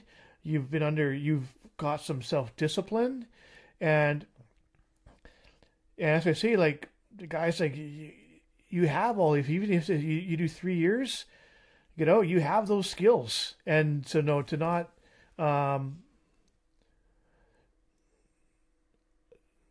don't undervalue it, because you bring those skills to the employer. And if you can demonstrate that in your interview, like, man, employer, you might not even be qualified for the job you're applying for. Yeah. But employer might, like, man, this guy how many years in this? This, and this, and this. You know what? He's probably got all these attributes. Guess what? We're going to hire you and we'll train you to do what we do because you're the right person that we want. Yeah. And and so, that's what stuff that I learned from the military has definitely helped me in the fire service, especially like maybe in coping with stress. Yeah. Yeah. Yeah. And just seeing the vast way that it's come, the whole critical incident stress debrief. I remember the first debrief we had. I remember like the U.S. military has had it pretty good. Had a handle on it since Vietnam. Yeah. And Canada didn't, even up through Somalia. I remember our 4 platoon, by the time March rolled around, April, like we'd been through some shit already. Yeah. And things were things were starting to fray. And things were starting to fray. Okay, whatever tensions were coming out. Yeah. And then I think they realized these guys need some help. So what did they do? I know that they were in the good. It wasn't meant to be the wrong thing. It's what they thought was the right thing because they didn't know any better. Was they flew 2 or 3 colonels, whatever, and a psychiatrists and a captains from Ottawa, from NDMC, all the way out to Somalia to our tent, to our camp compound, to debrief us and find out what's going on. And they were like people like same thing, straight from dead of winter here. They show up and okay, this is so and so, this is Doctor so and so here, and tell them everything that you've been going through. And at that time, we had a huge mistrust of our upper leadership. We're going, wait a minute here. All we see is 3 senior officers in brand new, crisp green combats with their pasty, winter tans. You know what I mean? Yeah. And they're asking us to tell them what we've been going through. And the same thing, we're a bunch of ratty, dirty animals. You know what I mean? Yeah. And you know what I mean? It's like look like our complexions are like the same with this microphone right now. We've been there for so long. We're not saying nothing. Yeah. And so like remember they're like 40 says it. Okay, so there's like 35 of us in the platoon. 35, no comment. And like, so when those 3 doctors came, was that prior to the incident? No, that was after. So they came and talked to you afterwards. Yeah, that was after. So and so then they left, and then like, well, okay. So they went back to the airfield, and went back to Ottawa like with nothing. Which to them is probably a ton of info for them because they're like, wow, we got nothing. What happened here? Yeah. But then fast forward a bunch of years, and now the military has changed, and now it's peer-led debriefing. The same thing as a fire department. I look at how good it is now with where I'm working now compared to what my first experience of it was. And like, what a world of difference. Yeah. Not that back here, not that they were trying to be bad. This is just what they thought the right thing was. Yeah. Because it hadn't evolved yet in Canada. Yeah. Yeah. So like say, or just to go back towards the incident. So was their behavior starting to change? Did you see different behavior from people? Like, any odd things like, from the drug, right? From the methylene, like our people would have the nightmares, like some people would have hallucinations and everything, right? Like Scott Smith, who's on the door of my truck, right? He was in 3 Commando then, and prior to going to Rwanda, then he was complaining to his mom and saying he had hallucinations, everything. He didn't want to take the drug again, and right? Yeah. So, did you notice anything much around the people and seeing, like... Just frustrations. I mean, like, frustrations of the mission. Yeah. and that, and yeah, it started to unravel a little bit. Like guys were getting more snappish towards each other. Frustration. Guys were complaining about the nightmares. A couple guys had headaches. Yeah. And really bad headaches. Yeah. And yeah, you could just tell we weren't really in a super good spot. Some of us. And then, how much sleep were you getting? Yeah, that's it. Like, sometimes because they say, like, they called us, the clown that never sleeps, because we were on patrol 24/7, and sometimes you get a patrol in the middle of the night. Yeah. And there you go. Yeah, there goes your sleep, because you're not sleeping during the day. Yeah. Right. So so sometimes there was that, sleep deprivation, and that, and Did you have problems sleeping in Afghanistan? Or in Somalia. That's okay. Sometimes I don't remember too much. I think there's some nights where I didn't patrol at all. You know what I mean? Okay. Sometimes I slept good. Sometimes I didn't. Yeah. Depends too. Plus, you're getting up to go on sentry, and that, and yeah. It didn't help that. Yeah, we were getting frustrated too because, yeah. Well, the drug. If the drug's causing nightmares, headaches, lack of sleep, right? It's all going to wear you down, and then say by March. Yeah. Right. Yeah. That's just it. It was just like, we're at the point where people are saying, like, hey, this platoon needs a little bit of help. You know what I mean? And I was, at least what I recollect. Maybe I'm completely wrong, but that's just what was in my memory. Yeah. No, so much time has passed, right? So some things are foggy. Yeah. Things like that, but yeah. So like things kind of went into a bit of a shitstorm there, right? But, yeah.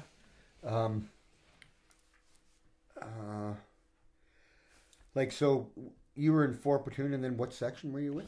I was in a weapons det. Okay. I was in headquarters / platoon headquarters / weapons det. Okay. But the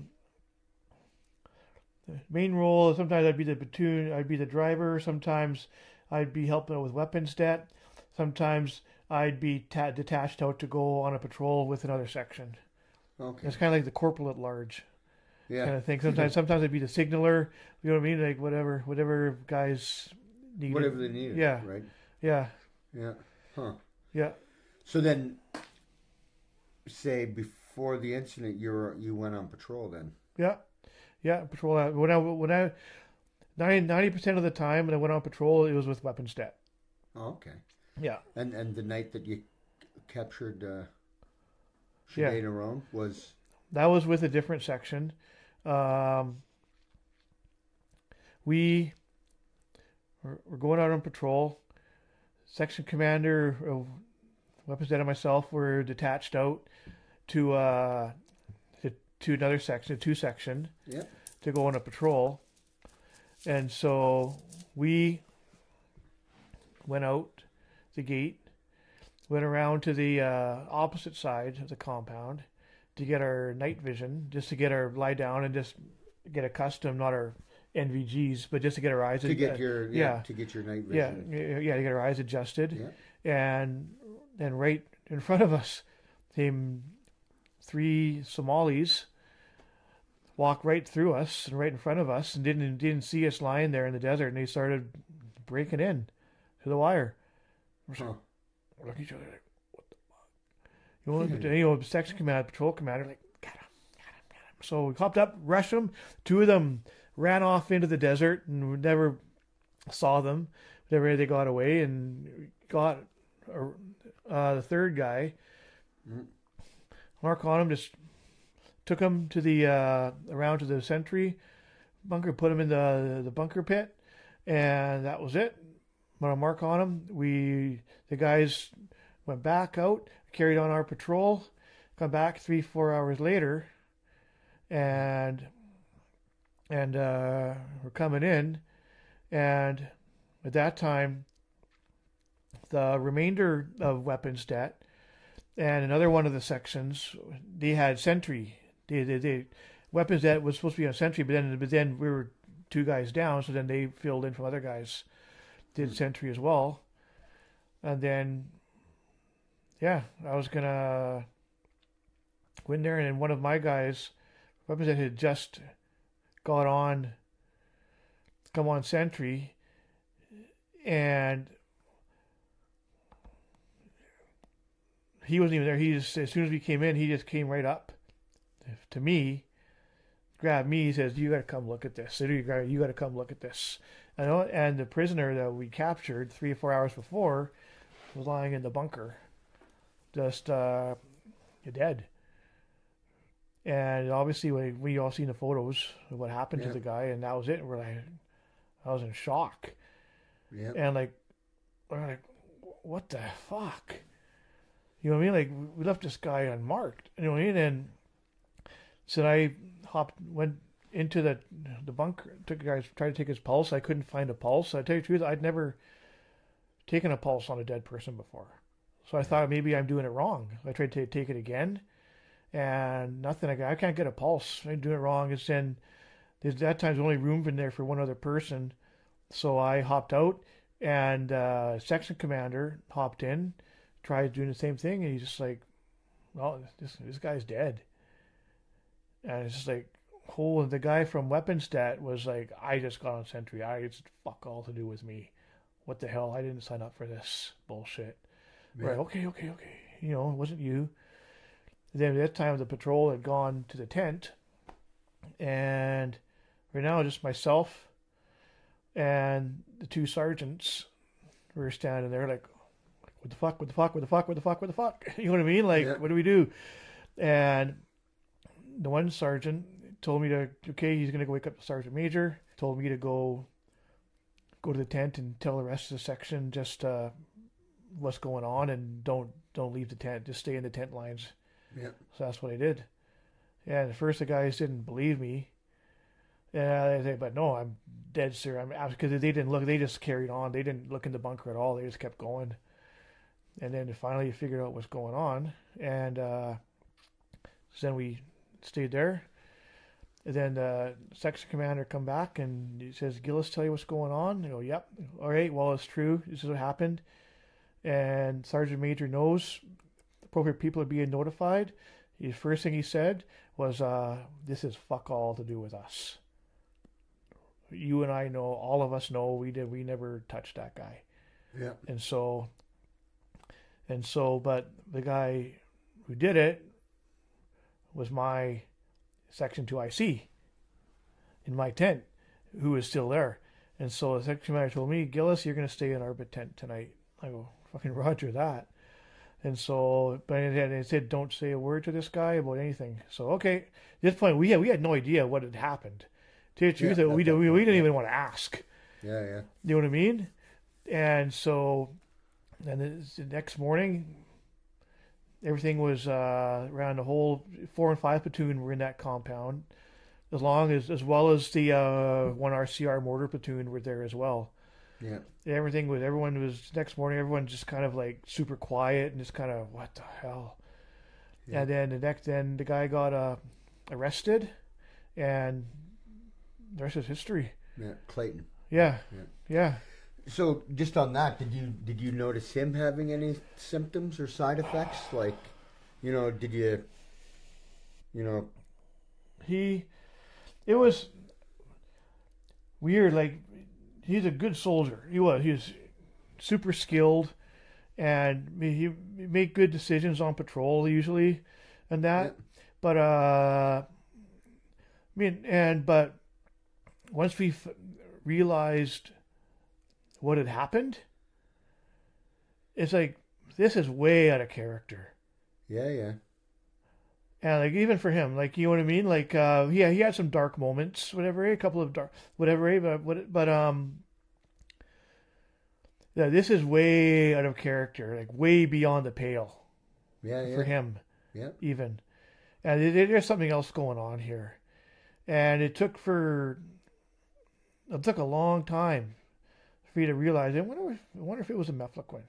And then the more I learned about it, the more I got in my mind. I really think it was.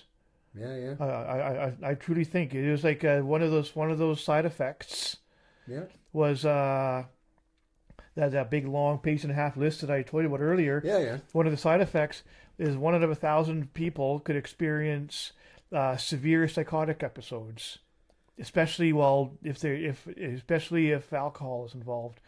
Well, we were allowed 2 beer a day. Yeah. You know what I mean? Yeah. And they're not always 2 beer. Yeah, per exactly. day. Yeah. Sometimes around that, right? Yeah. Sometimes you buy your 2 beer and put them aside, and you have a party on one night a week. You know what I mean? Yeah. And so I don't know. This is just like, in my mind, this could be it. I mean, like, this could be a reason why. Because what happened, like, it was no normal sane person would do that. Yeah. Someone would have to be in such a severe psychotic state to do it to see what that prisoner endured, and I know there's probably guys listening to this right now who are probably going to want to punch me out of the next reunion for even talking about it, whatever, eh? But oh well, this is my recollection of it, and that's the way it is. I'm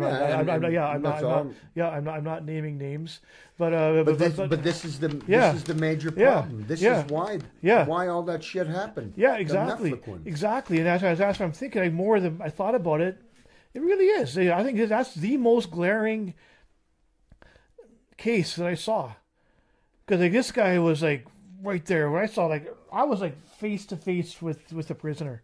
I try and take a pulse on him, and he's all busted up. We've all seen the photos. Yeah. And that's the image that has been coming into my mind every day for the past 30 years. And so, and I truly think that he was a victim of mefloquine. Yeah. For that. And if he took the mefloquine, the government gave him the mefloquine to take, and then these are the side effects. And this is what happened because of it. Why are they blaming the people that were forced to take it instead of the people that gave it? Yeah, right? Yeah, exactly. And as I say, like, I almost wonder if it's never got been looked at, investigated, especially when we saw the Somalia inquiry in around in late 90s. Yep. In 7, they nailed everybody who they wanted to nail. Yep. And as soon as the subject came around to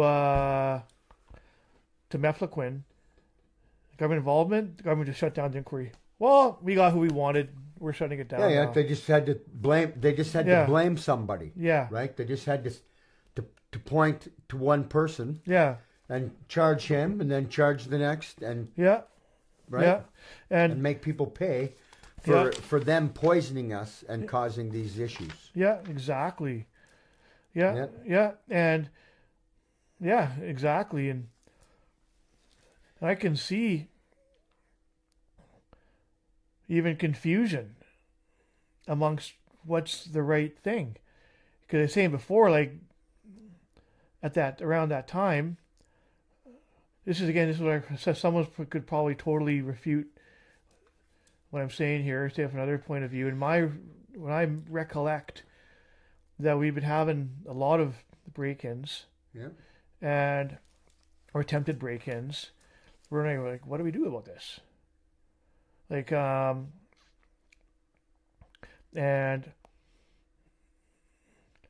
like you're saying, we'd capture them, put them in the bunker. The next day, we'd take them down to town in the back of a ML, and hand them over to the local authorities, to the local cops who we trained. Yeah. But what do we actually do to deter it? Yeah. And some guys thought, well, you beat them a bit, but then other guys said, no, that's against the Geneva Convention, whatever, eh? And then it came down, this was my recollection, it came down from the CO, Colonel Mathieu, say, just shoot them between the skirt and the flip-flops. And we're looking like, what infantry soldier has ever heard an order like that before? Like, Yeah. like, is that even, we're looking at the CO, are you even an infantry officer? You know what I mean? It's like giving an order like that. Then it got down to the OCs, and the OCs, yeah, this is what I'm from hearing from other ends, from NCOs later, Yeah. was that the OC didn't want to do that. He said, that's stupid. That kind of order someone to, Yeah. so you know what? We don't want to shoot them, because 99% of the time they're thieves, even though there is counterinsurgency going on. Yeah. Right? But how about we just rough them up a bit? Yeah. And so then the got going down to the platoon commanders. Platoon commanders give those orders. Yeah. And this is where the NCO, the section commanders, they're all like, this is where I recollect, this is from talking to guys over years and years and years, there's a bit of a split. That some of the section commanders were like, okay, follow orders, you know what, rough up the prisoner a little bit. And some of them were, no, absolutely not. Geneva Convention, do not harm a prisoner at all. Keep your hands off. Yeah. And so like I was confused sometimes, like, well, what do we do? You know what, I'm going to do exactly what my section commander tells me to do. Yeah. And my section commander said, like, no, hands off. So, okay, good enough. Yeah. You know what I mean? And so that was that. And so even then, even after it happened, like the guys were getting conflicting orders. Do we rough them up or do we not rough them up? And so that's my recollection. And so even then, like when it happened, like there's guys like even afterwards, like, well, there's orders to be followed. Yeah. You know what I mean? And that's the whole thing is what's an illegal order, and that's where that whole thing comes up. Yeah. And maybe I'm stepping way, way over my pay grade when I'm with that stuff, whatever, eh? But that's just what was going through my head. Yeah, yeah. And thank God, like, I would have been in that position if I wasn't on patrol, detached out. I may have been in that position. Yeah. And what would I have done? Yeah. You know what I mean? And just like, who knows? Yeah. Hard to say. Because, right, everybody that was there, everybody that was in the Airborne Regiment were taking mefloquine. Yeah. Right? So the CO, the OCs, the platoon commanders, the section commanders, the platoon warrants, the sergeant majors, everybody. Yeah. And confusion, concentration, right? Unable to multitask, all these things. So you have commanders that are confused or have problems from the drug. Maybe they got paranoia. Maybe they got, they're having nightmares, agitation, sleep problems, all that, right? Because Romeo Dallaire, when he went to Rwanda, wrote back and asked to be able to come off the drug because it was affecting his decisions, right? Right. And they told him that it would be treated as a self-inflicted wound if he stopped taking the medication. Fuck. Right? So that's a general saying, not a year after we got back from Somalia, that drug was affecting his decision process, his decision making. I want to come off it. Meanwhile, a year before that in Somalia, poor decisions were made, right? Probably based off of paranoia, confusion, lack of sleep, right? All that stuff. It was being passed on from one to the next. And everybody was affected by mefloquine, right? Yeah. Yeah. Yeah. So, and, had you known or would have realized that years later, there was all these other problems that came out that caused the stopping of prescribing mefloquine. Yeah. Right? So, like, what went on in Somalia with us, with the Airborne Regiment.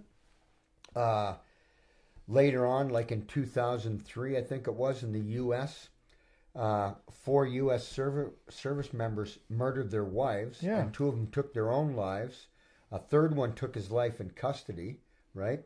You had that incident, which led to the stop and giving mefloquine to some of their special forces.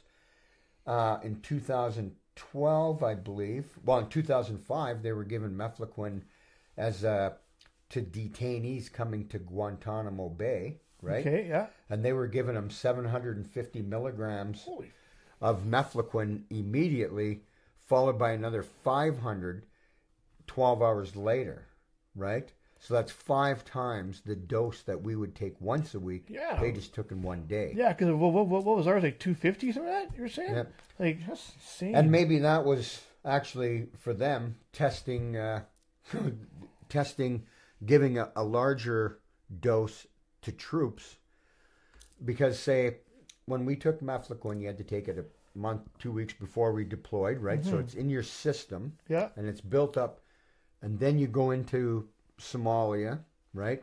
And then you're protected. And then what they found out in Afghanistan then, when they had to do battlefield replacements, so people that were killed or injured or had to be sent home, and you had to send a replacement, that then if they took mefloquine, you had to wait a month to send them, right?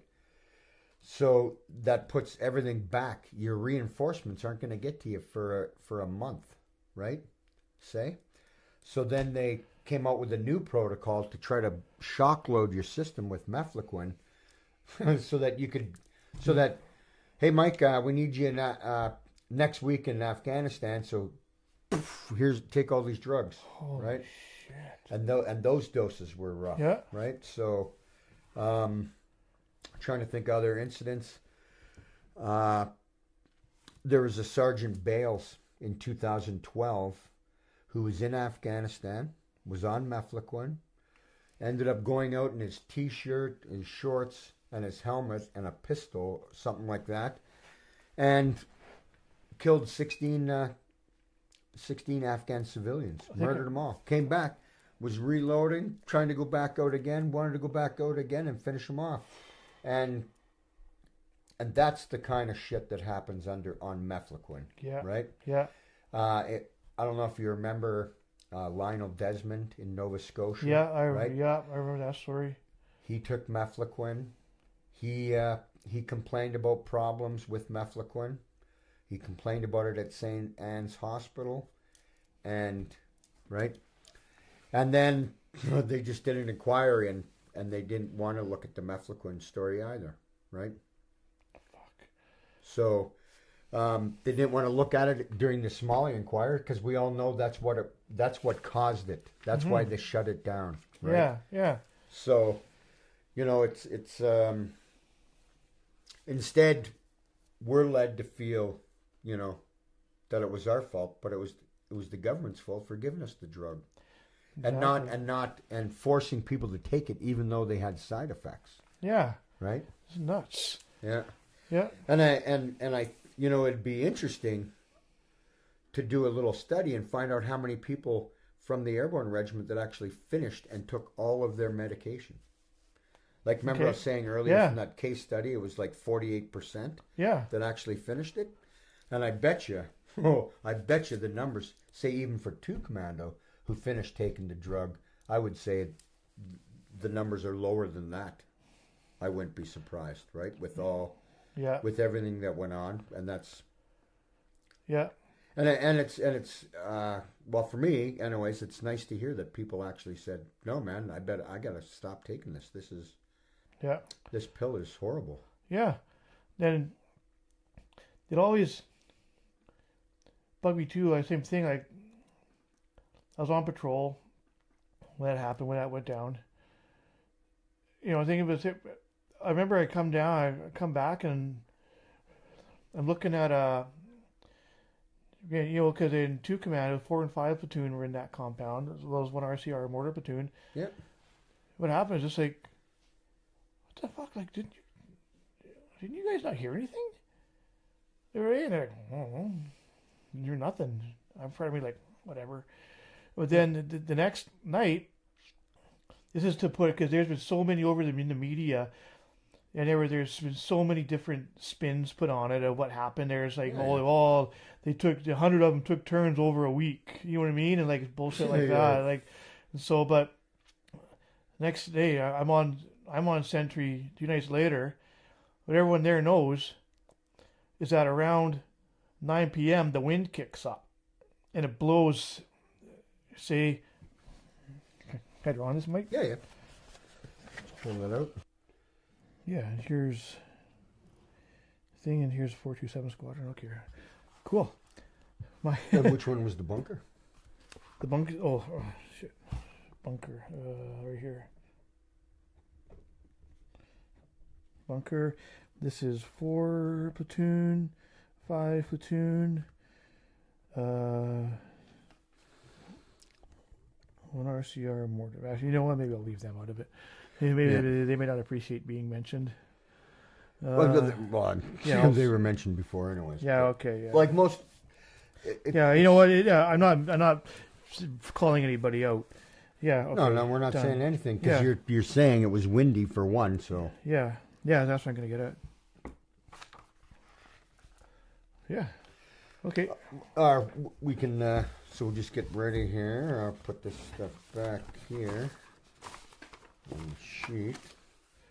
But the whole point, really, what we're trying to say is that it's the fucking drug they give us, man. Like you're holding people accountable for giving us a drug that fucked us up. Yeah.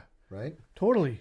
And then you're pointing the finger at this guy or that guy because of the way they reacted, because they had psychosis or they had whatever. Yeah. And you're going to... it went all the way up. Yeah. It wasn't just... Yeah, I never even thought of that before, where it's just, okay, if where it's just us lower ranking guys that have it. No, everybody would have had it from the CO on down. Yeah.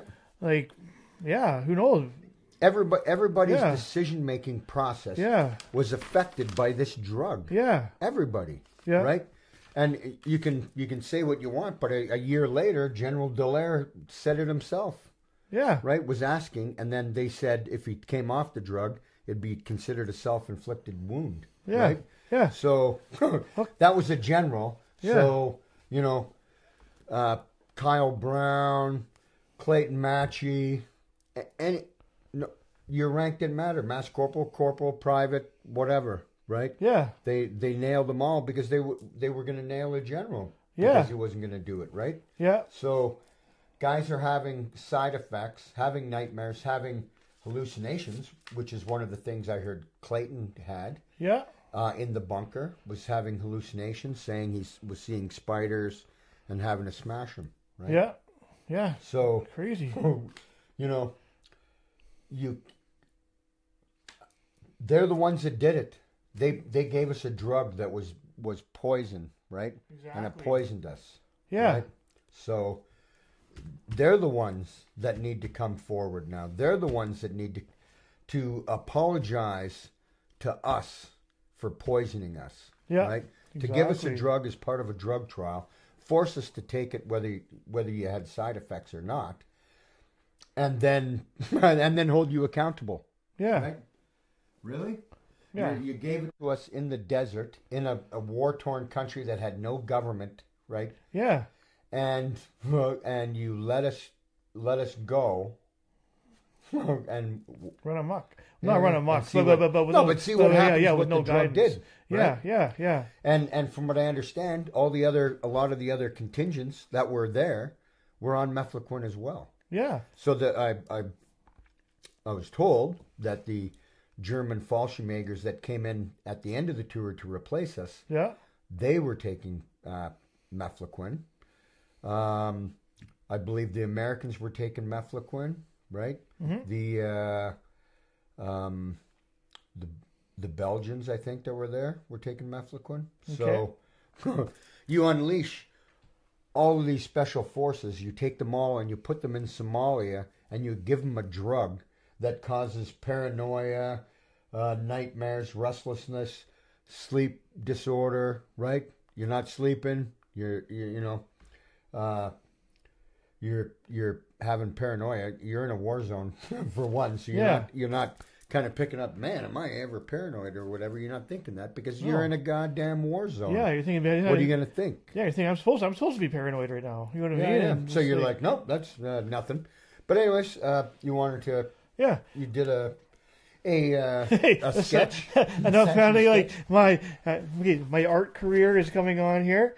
So hold it up so your hands are off. Hold it up for about 5 seconds there. All right. For a deployment count. Okay. 1, 2, 1,000, 2,000, 3,000, 4,000. Check Done. canopy. Check canopy. Okay. So you want to just say what you're. Okay. So for years, everyone. If you want a pointer. Was all right. This is a good pointer. Saying actually where people were or where the tents were, that it had been for years. I'll hold that for you if you want. Okay, but people have been saying just because what happened? Those guys didn't do anything. Everyone heard everything all night long and all this day. And they say I was on patrol, and everyone insisting they never heard nothing. Give a thing. Because I was someone who was actually there. Yeah. Okay. And I there. Here's the front gate where you go into and leave out of. Okay. Here's the bunker itself where the prisoner was. Front gate sentry is right here. Headquarters. This is the 4 platoon, 5 platoon, 1 RCR mortar platoon. This is where I was on sentry 2 nights later. You're saying every single night at 9 p.m. the wind kicks up like crazy. Blowing in this direction. Well, good luck. Sound is going this way. Stuff is going on in here in this bunker. Prisoners being roughed up, whatever, eh? The wind's going this way. You're not going to hear anything over there. Yeah. I actually asked a guy to go up, another guy to go up there while the wind's going and to yell something. He's yelling, and I'm maybe 50 meters away. I couldn't hear a thing. I couldn't hear him yelling at all. Yep. And so, how are these guys supposed to hear that? So you did that a couple nights later. You tried that a couple nights later. Yeah, a few nights later. That's a pretty smart thing to do, right? And and it's saying I've tried bringing it up, but it got shut down, and like shut up, Gillis, whatever. Okay, whatever. And and so I wanted to vindicate the guys in the platoons who for years have maybe been. Who have been under the gun thinking that under what the media has been reporting and what all the people who listen to the media are at the time were thinking that we're all a bunch of assholes who were sitting around participating and or abiding by it. Like nobody there even knew what was going on. Yeah. You know what I mean? So that's all I wanted to do. I've been wanting to do this for years and years and years. Just put that out there. And thank you for that, man. Because thanks. Everybody that was, held accountable for something over there, right? Yeah. When they gave us a drug that messed us up, right? Yeah. Over and over again, I'm saying it, right? Yeah.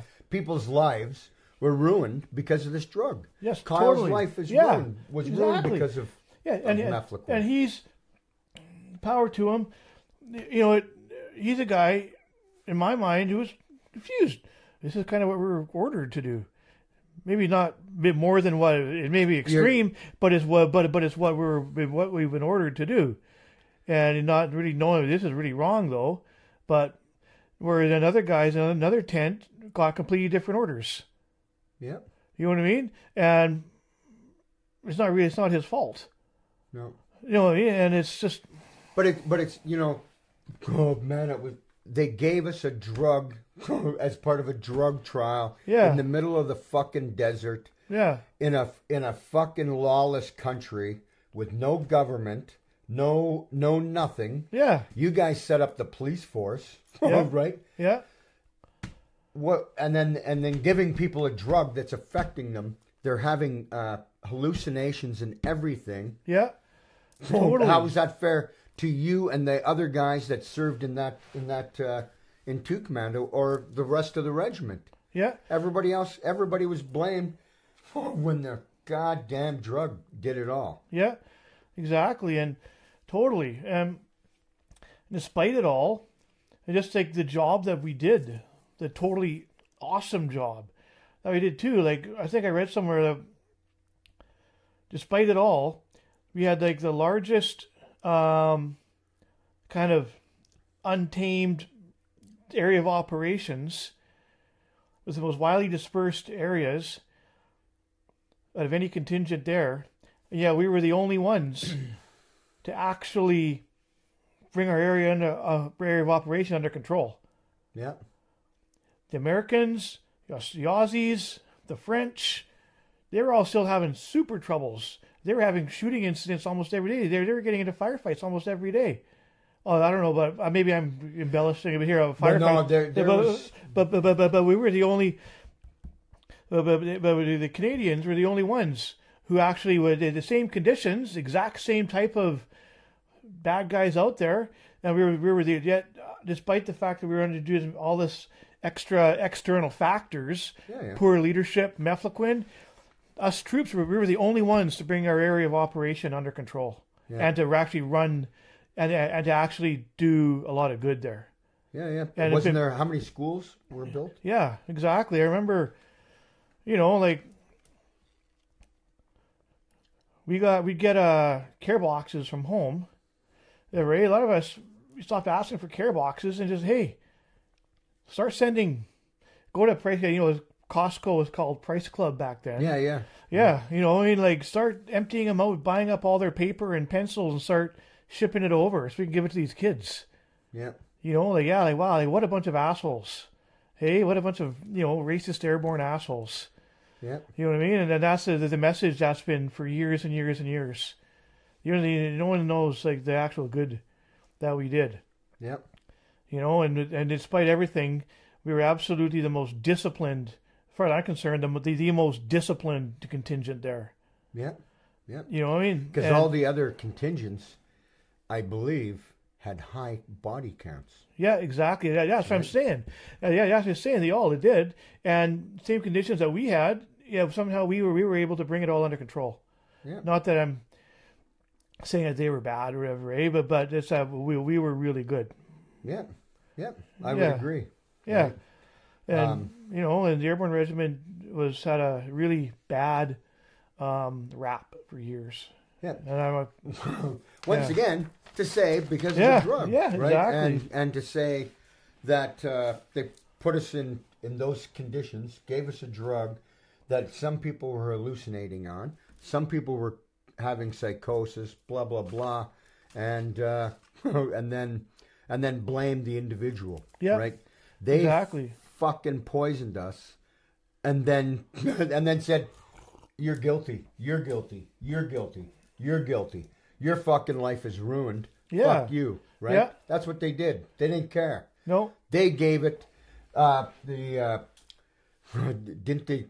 The person in charge of the food and drug thing for Canada, didn't she resign in '98 or something over that? Okay. Over the. We gotta look that up, but I believe the lady that was in charge of the licensing the drugs in Canada had said no, I don't recommend this drug be passed, right? Yeah. And that was on the first 1998 in the 5th Estate special they did on Somalia. Remember, if you can kind of remember, it was The Passionate Eyes. Rob. It was called something. I think it was something Nightmares or whatever. Okay. But it was all talking about Mefloquin, and they had the lady that was in charge of the food and drug thing, saying don't pass this drug, and they passed it, and she resigned over it. Wow. Right. So that probably says something. Yeah. And it probably says something too that 5th Estate episode is gone off the internet. You can't even find it. You can find the transcript for it, but you're not finding the video for it. Why is that? I wonder. Yeah. Is it because Mefloquin is actually at fault for so much, and they're trying to still keep that story buried? Yeah. I know. I agree 100%. Yeah. You know what I mean? Like I'm loyal. I did my best. I still have really good memories and good thoughts about the military and that, but at the same time, it's tempered with. At the end of the day, like a lot of upper echelon had to went along with this. Yeah, yeah. And so, you know, like you can serve, but always kind of watch your back. Yeah. Because at the end of the day, they won't hesitate to sacrifice you. Yeah, you know what I mean? And so, you know, serve, be loyal, be always be ready to watch your back. Yeah. Like we got a couple of days after the incident, we were all being hauled in to be interviewed by the MPs and that, especially me. You know what I mean? Like, all of us who were in weapons tech, because that's where that guy came from. Yeah. And this time, paranoia was rampant.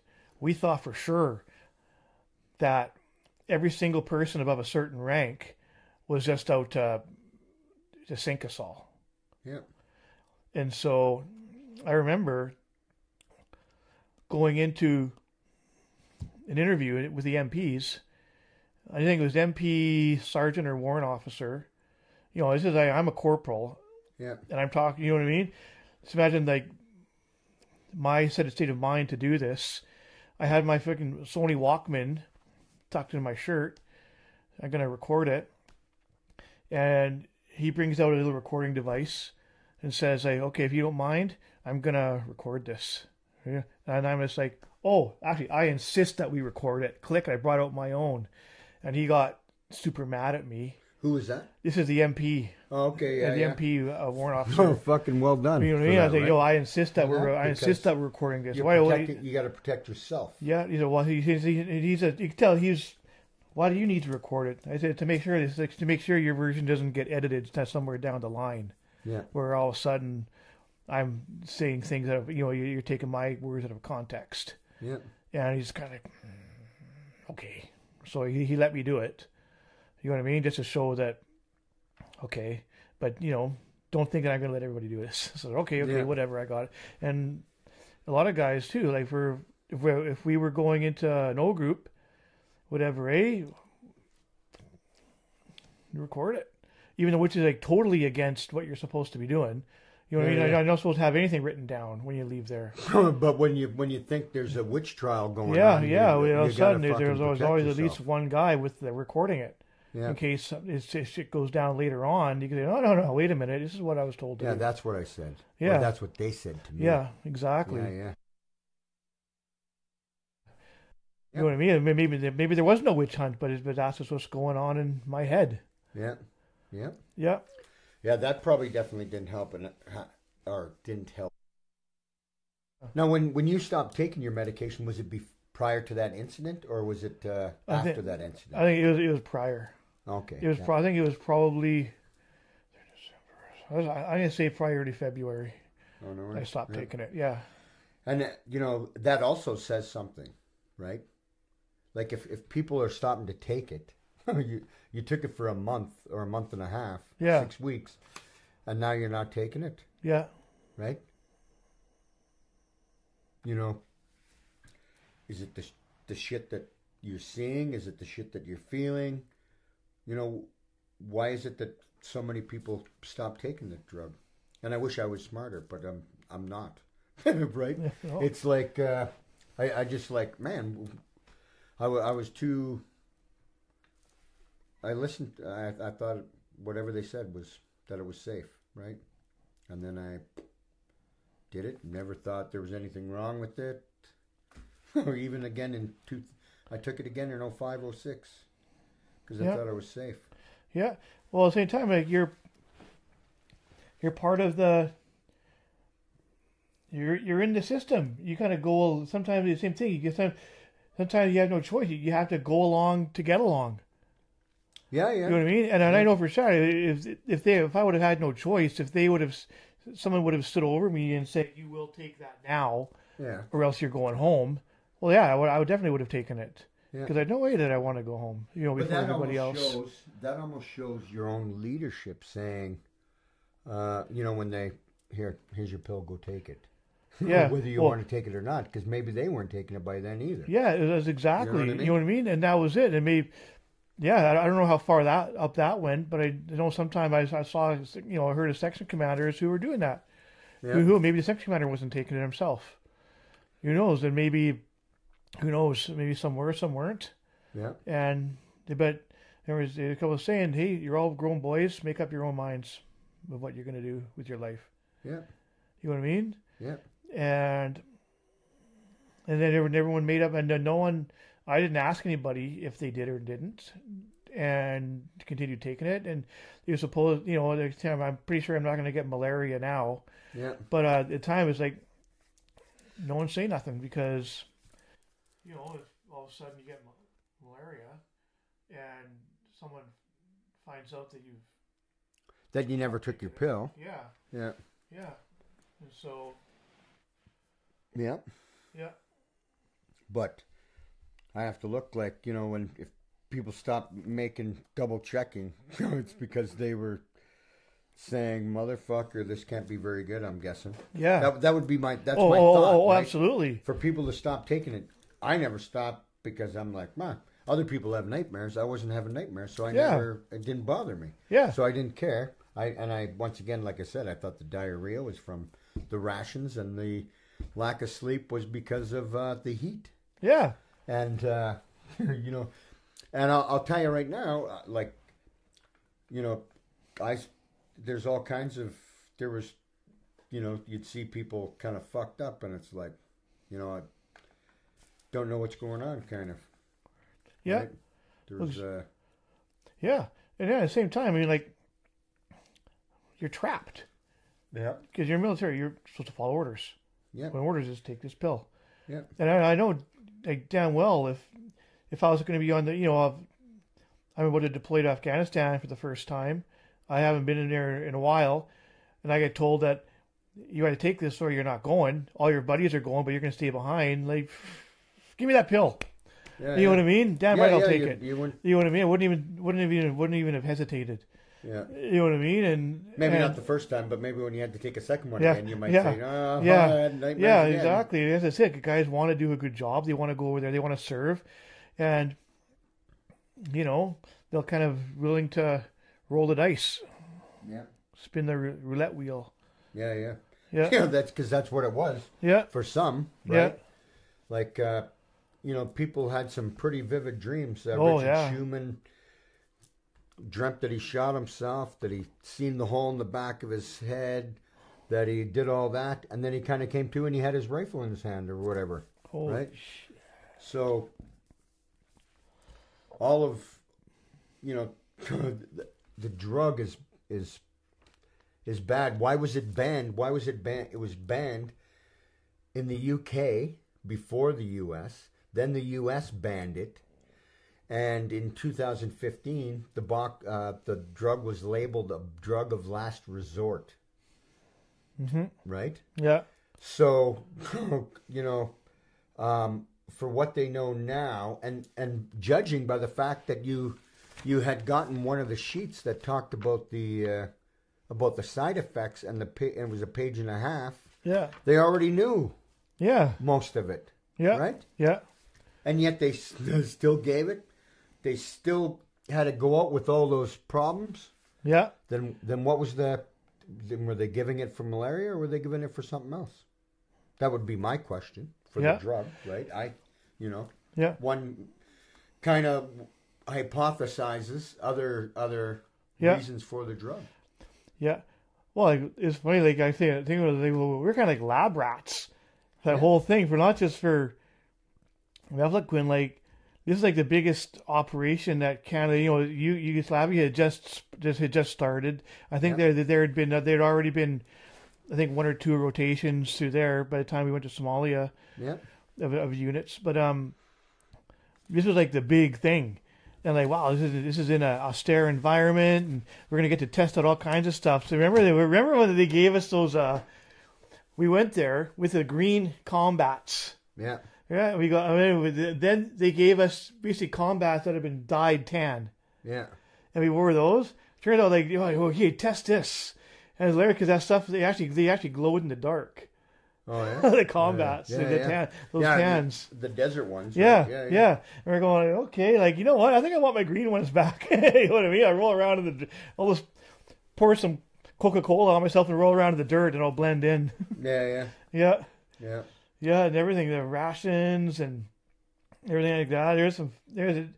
As dark and as it was and depressing it was sometimes, there are some funny times. There are some fun times too there, for sure. Oh yeah, no, of course, right? I mean, yeah, me and like over in DFS, man, would be playing poker, playing Axis and Allies, the game. Yeah. You know, having cook-ups. Hey, we're frying up the chicken breasts and all that from the ration packs. And yeah. It's fun. Same thing was just. It's one thing I've noticed is always just maintain a sense of humor. That's what guys like. I think what now is despite everything, guys' moods going down a little bit, everyone still had a sense of humor. They was able to rise up above it a little bit. You know, it's just like every one guy, he got left behind in Canada for some reason for like the third month, but then at the 3-month mark, he came over. He got sent over. So you know, we'd been there for 3 months already. So we're super acclimatized. We're like good to go. We're like one with the desert. We're the desert rats right by this point. This guy saying he comes over. He's from our platoon. You all know him, a super great guy. You know what I mean? Everyone who knows who this guy is. And comes in the gate and he's looking same thing. He's Canada winter white. His face looks like this. And we're like, with his like crisp green combats. We're like, buddy, are you okay? Like, we thought he was sick.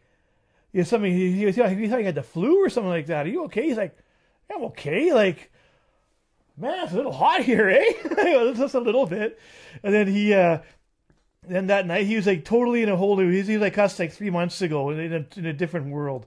Yeah. Well, that night he's in a tent down, 2 tents down, and he's sleeping. And one of the other guys gets a little pebble, ties a string around it, and we've been filling this guy full of stories about the camel spiders and centipedes. This guy, he's an insect phobe. Yeah. So the guy throws this little pebble. You can hear it. I'm in the 2 tents down. You can hear him, this guy, you asshole! Whatever, eh? And then the guy, then that's like 20 minutes later, the guy, his pebble lands on the guy's back again. Yeah. Like every half hour all night. It was hilarious. Yeah. Huh. Man, this guy would like beat the crap out of all of us if he wanted to. Yeah. which made it even funnier because he's a super tough guy too. Yeah. Right. Yeah. How tough are you now, right? Yeah. The spider's coming after you and you're running. Yeah, it's funny though. He's a super great guy. I'm in contact with him right now all the time, and nice. He's a super wicked guy. Yeah. But that was a funny moment though. Yeah. What did you do for your? Where'd you go for your R&Rs? First one was 72. 72s. I went to Nairobi, which was awesome. Yeah. You know what I mean? And we stayed at the Intercontinental. Yeah. You know what I mean? I remember like some of us. I remember there was a group of 4 of us, and we were going to go. Oh, there's a restaurant upstairs. Let's go check it out. This time, like, we're on leave, so like, well, we're not going to bring all our nice clothes with us in our kit bags. We just had our shorts and flip flops and a t-shirt. Yeah. Up we go, and sure enough, this place is like a 5-star fine dining place, and everyone there is all the dudes are in there all in suits, and the women are in evening gowns, and the maitre d' just like, oh. We're like, okay, well, we're not going to be allowed in here. We're going to leave. Then the manager comes out. He's like, whoa, stop. You guys are Canadian soldiers?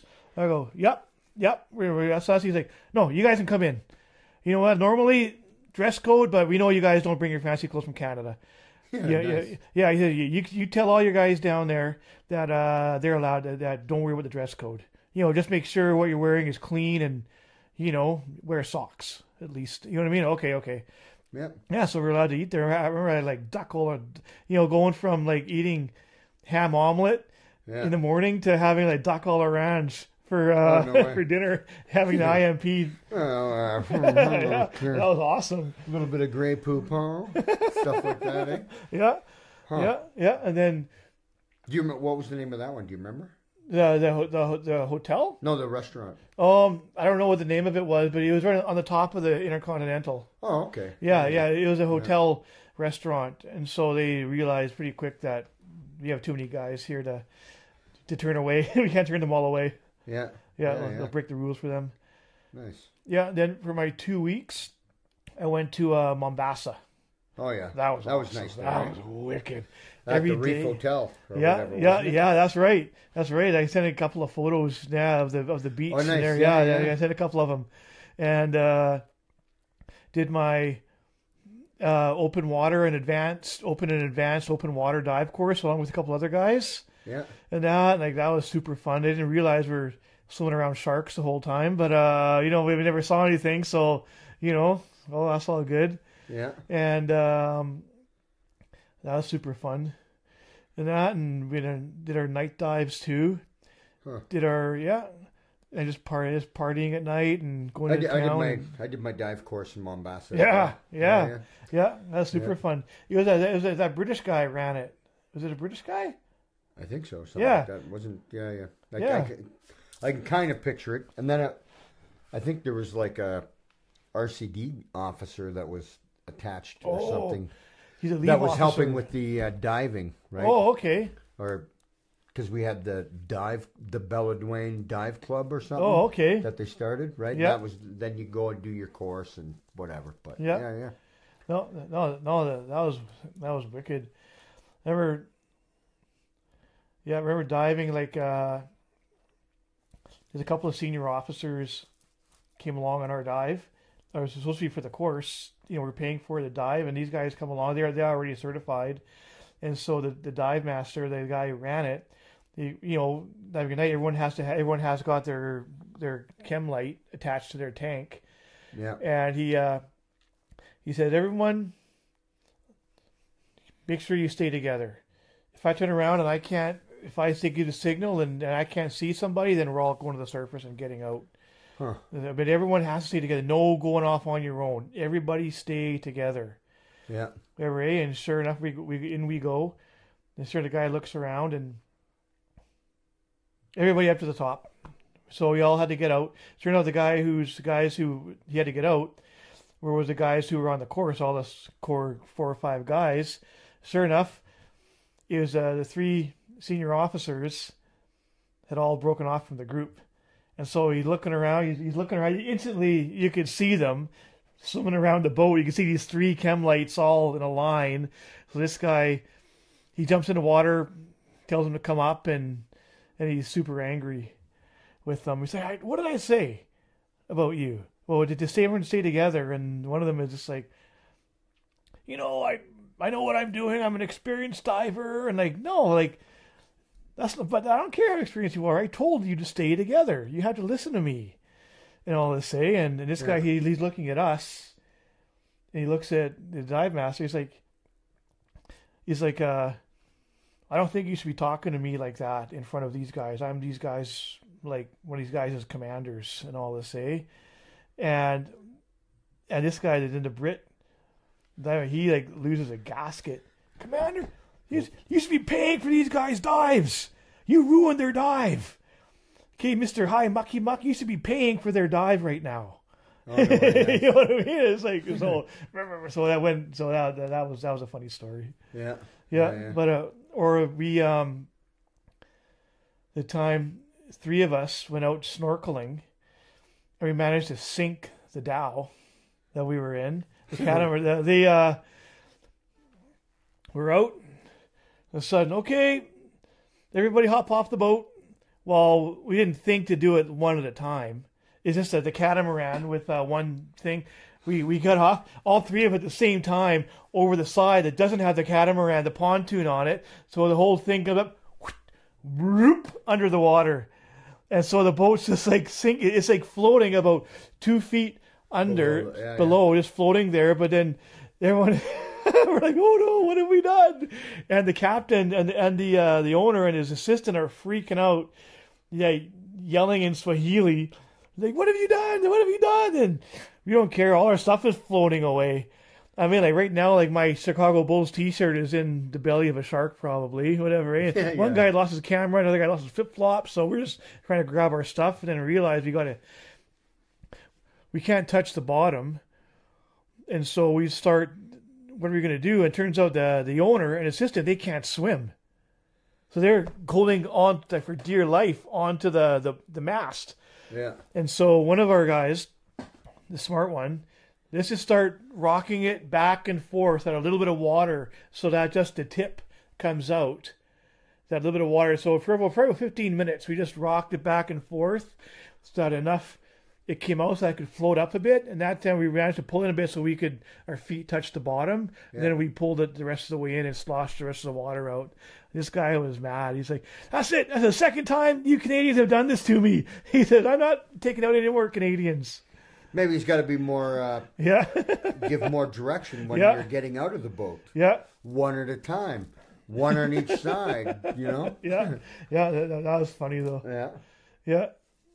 Yeah. So that must have been a good time. 2 weeks on the beach in Mombasa. That was wicked. Were you still taking your Mefloquine? Oh, no, because you were already stopped. Yeah. So, no, that was insane. And, and we wanted to change over our money. I had a whole bunch of Kenyan money, but I wanted to change it over for some reason. But sometimes they had money lenders, money exchange right on the beach. For some reason, this guy, there's none there. They didn't. So he took Starker and I got in a cab with this guy. We go into to find the money changer in Mombasa. We go up these stairs. Okay, turns out this is pretty big. This is like a lot of fuss just to change over like $50 or whatever, eh? Yeah. Anyway, you go upstairs and there's this dude's in his big office with these like it was like an executive style office. Yeah. And turns out, okay, no, the gentleman will be with you in a minute. We're like, okay. I go over, look out the window, and the guy, no, get away from the window, We're like, what? Turns out we'd come into the office of like one of the Mombasa like mafia kingpins. Oh, no way. Yeah. And so Stark and I are looking at each other like, what the hell? And sure enough, this guy comes out, flowing beautiful like robes, like iron creased robes. Gentlemen, how can I help you? I just want to change over $50, man. The guy's just like, what? And he goes, yeah. Okay, what's $50? No, we got $50 Canadian. We wanted to put it over US, like to his underlings. So, what's the exchange rate for Canadian to American? The guys are opening up their newspapers, looking down, and they're like, gentlemen, I don't know. He said, I can tell you what, I'll just give you straight for straight. Okay. Oh, nice. But by this point, we just wanted to get the hell out of there because we're going like, look at it. Well, we've wandered into some bad stuff right here. Like this guy's obvious. We returned out later that this guy was like a mafia boss in Mombasa. Yeah? No way. And we're like, we didn't, you know what I mean? And we're like, okay, we're out of here. Thank you. Off we went. And I was telling the cab, be like, what are you doing? Like, why did you bring us to this guy? All you wanted to do is change over $50. Huh. But that was a funny story. That was a funny Mike Starker story. Yeah. Yeah. Yeah, he was always good for a fucking laugh. Eh? Oh my God. Yeah. Get you going. Yeah. That was so funny. Yeah. Some good times there. Yeah. And then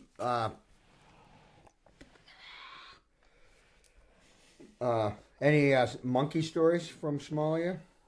Oh my God. Well, I woke up. It was not from Somalia itself, but on leaving Mombasa. My room in the hotel was right on the ground level patio. I passed out, on the patio. I sit here like, woke up in the morning, and there's like monkeys picking up my toes. Oh no! Get out of here. Yeah. No, they were everywhere. Where was that? That was in Mombasa. Yeah, that right? was in Mombasa. 'Cause we had them in the hotel and everything. Yeah, that's The right. monkeys would be Yeah. up in the rafters of the hotel and stuff. Yeah, that was hilarious. Yeah, Yeah. they're sitting there. I'd ordered food I had ordered food service, and I was sitting there. I got it. It was sitting. The tray is sitting on my chest, broad daylight, and I wake up. Where am I? There's monkeys picking at my feet. Yeah, Nice. that was funny. Yeah. Yeah. So, at the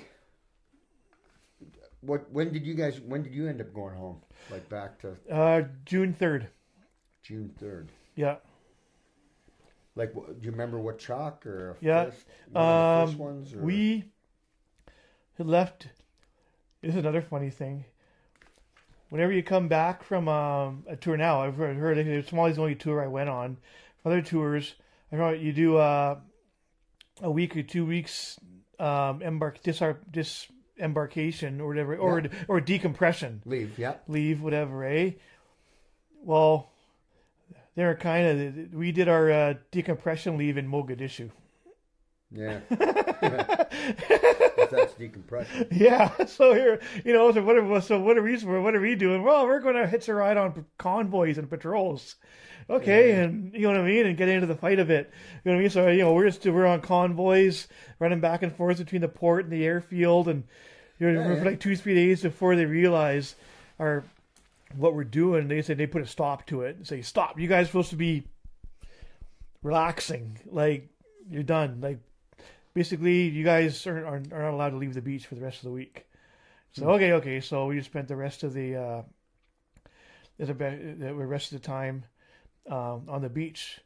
Now we didn't know we're like super high waves, or we were body surfing, and anybody who's seen those waves know you're body surfing in. All of a sudden the wave stops and you're like 8 feet in the air, and it boom, you smash down into the ground, and it's like or you're there and you get sucked right out again. And so we're swimming in that, and all week long. And what no one really told us was that it's just a couple miles down the beach from where they throw in all the food waste, and the whole place is infested with tiger sharks. Oh, no way. Yeah, and so no one told, you know what I mean? We didn't know. Oh, well, we kind of had an idea, but see anything. And so we're swimming all week amongst, out in the beach, and the last day we were there, a woman from the French embassy was out there swimming. She got attacked by a tiger shark, got her leg bit off. Yeah. And 4 or 5 guys from 2 Commando, or Johnny on the spot right there, they swam out to her. One of them was a lifeguard. He grabbed appropriate stuff off the beach, and I heard about this later. And they ran out there. He swam out there, and grabbed onto her and rescued her out of the water. But that time, though, by the time they got back to the beach, though, like she'd already bled out. Yeah. And so she passed away. But yeah, and even then, they all 5 of those guys got the Medal of Bravery for that. Yeah, that was like Paul Springer. Yeah. Springer, Dino Simone, Brent Ashton. Brent Ashton. No, Holly. Farquhar. Yeah, Bobby Farquhar. Yeah. I think Brent. I think Rob Holly might have been one of them, or Brent Ashton. Ashton, I think. Yeah, Ashton. Yeah. But there was 5, because I think I only ever remember the 4. Yeah. I remember Bobby Farquhar when he got his so am I allowed to put like MB into my name? You know what I mean? It's like, yeah, for sure you are, man. Fuck, yeah. Yeah, that was awesome. That's pretty ballsy, pretty brave, right? To jump in the water where a lady was just attacked by a shark. Oh, yeah. Lost her leg, right? I think. Yeah. And then they brought her in. Yeah. Right? Yeah, no, that was insane. Yeah, no, those guys were like, again, very little was made of it in the news, obviously. And then, and even then, I think the government tried to diminish it a bit by saying that, well, I think we think it was an underground cable that had sprung loose. It wasn't a shark. Whatever, eh? But then they got shamed until they finally had to acknowledge that it was a shark. And so then they had to give these guys medals. Yeah. Yeah. Nice. Yeah. Yeah. No.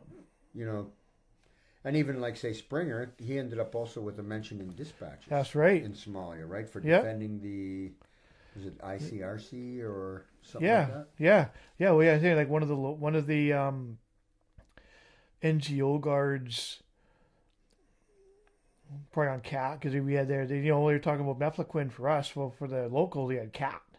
Yeah. KHAT, the local weed that he smoked. Oh yeah. I know you know what it is by saying for our camera, audience. You know what I mean? But cat, and so so Paul took care of him. But that guy started firing and flipping around, running amok, and so Paul took care of it, and got mentioned dispatch. Yeah. And he's a great guy. I miss that guy. Yeah. The last time I saw you, we had gotten together with Paul. Yeah, that's right. We met up at your place, and then Paul stayed with you, and I. Yeah. I stayed someplace out this way. I forget who I was with, but. Yeah, it was funny because classic Paul. You know what I mean? Like, for all he's such an awesome soldier and hard charger, he's a funny. You know what I mean? You could have a lot of laughs too. Yeah. I knew he was coming out to my place. And so we'd be in contact. Okay, man. I think I had to go get my son from somewhere. Yeah. And so, okay, I'll be there. And I phone his cell phone, and strange voice. Hey, is Paul there? No, this is his nephew. Oh, okay. Like, where's Paul? Oh, I dropped him off already. Oh, yeah, but he left his phone in here. Oh yeah, I remember that too, right? Yeah. Because then you're trying to find him. I forget where I was then, but yeah. And then I'm like, well. Okay, that's right. Where'd you leave him? Oh, some pub in Langley.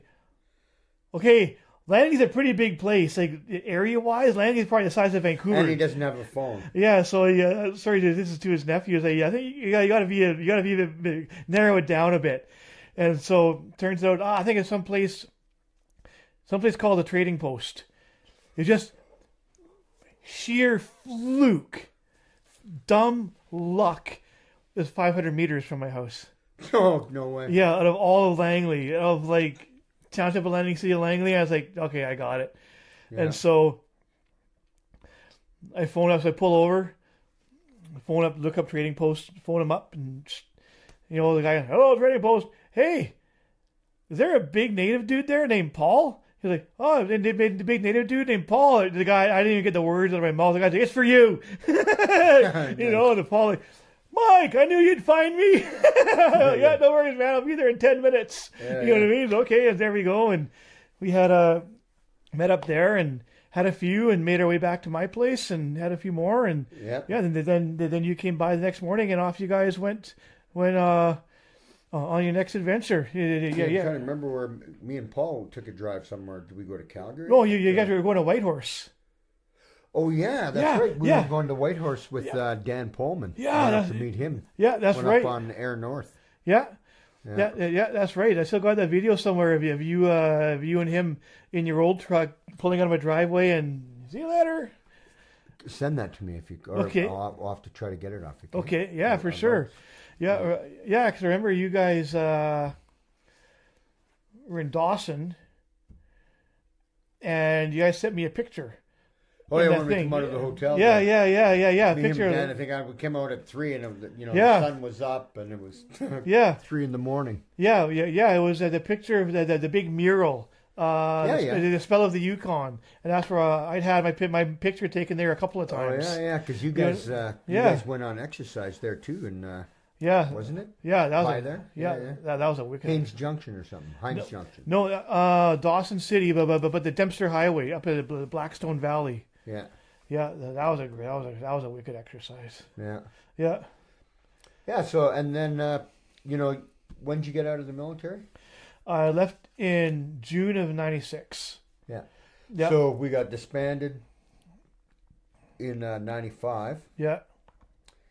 Then we people from the para company, we all got posted to Edmonton. Yeah. Or those that were staying together. Yeah. Others might have went to other battalions. And then Yeah. we went to we went to Edmonton and formed the PPCLI Jump Company. Yeah, that's And right. then from us, wasn't that like March or April, they stood up the 3rd Battalion around us? Around there, they hadn't quite done it yet when I left. Like, when I left, they were still building the base up at where the base is now. But we were still in Greaseball. Yeah. And I think the 3rd was just starting to arrive there. We hadn't formally put us in there yet, but we know that that's where we were going, though. Yeah. Yeah. At that time, I had my contract was up, my 2nd contract. Yeah. So at that time it was no more. You're not allowed. Is either sign your IE or get out. There's no more middle ground. Yeah. And so I thought, well, military is already known since I was a teenager. I was like 27 at the time, and since I was a teenager, the military is all I've really known, and I kind of want to kind of see what else the world has to offer first. I think I left had a pretty good rep in there, and so I knew if something went wrong, I could always come back. Yeah. But I thought, you know what, I really want to see, plus the fact I'm finishing my contract, I got a bunch of perks from it too. They paid for my post-secondary, they paid for my fire school, paid for my move back to my hometown, and whereas I know if I would have signed up for another couple of years, got out a couple of years later, I would have got nothing. Yeah. So now was the time to do it.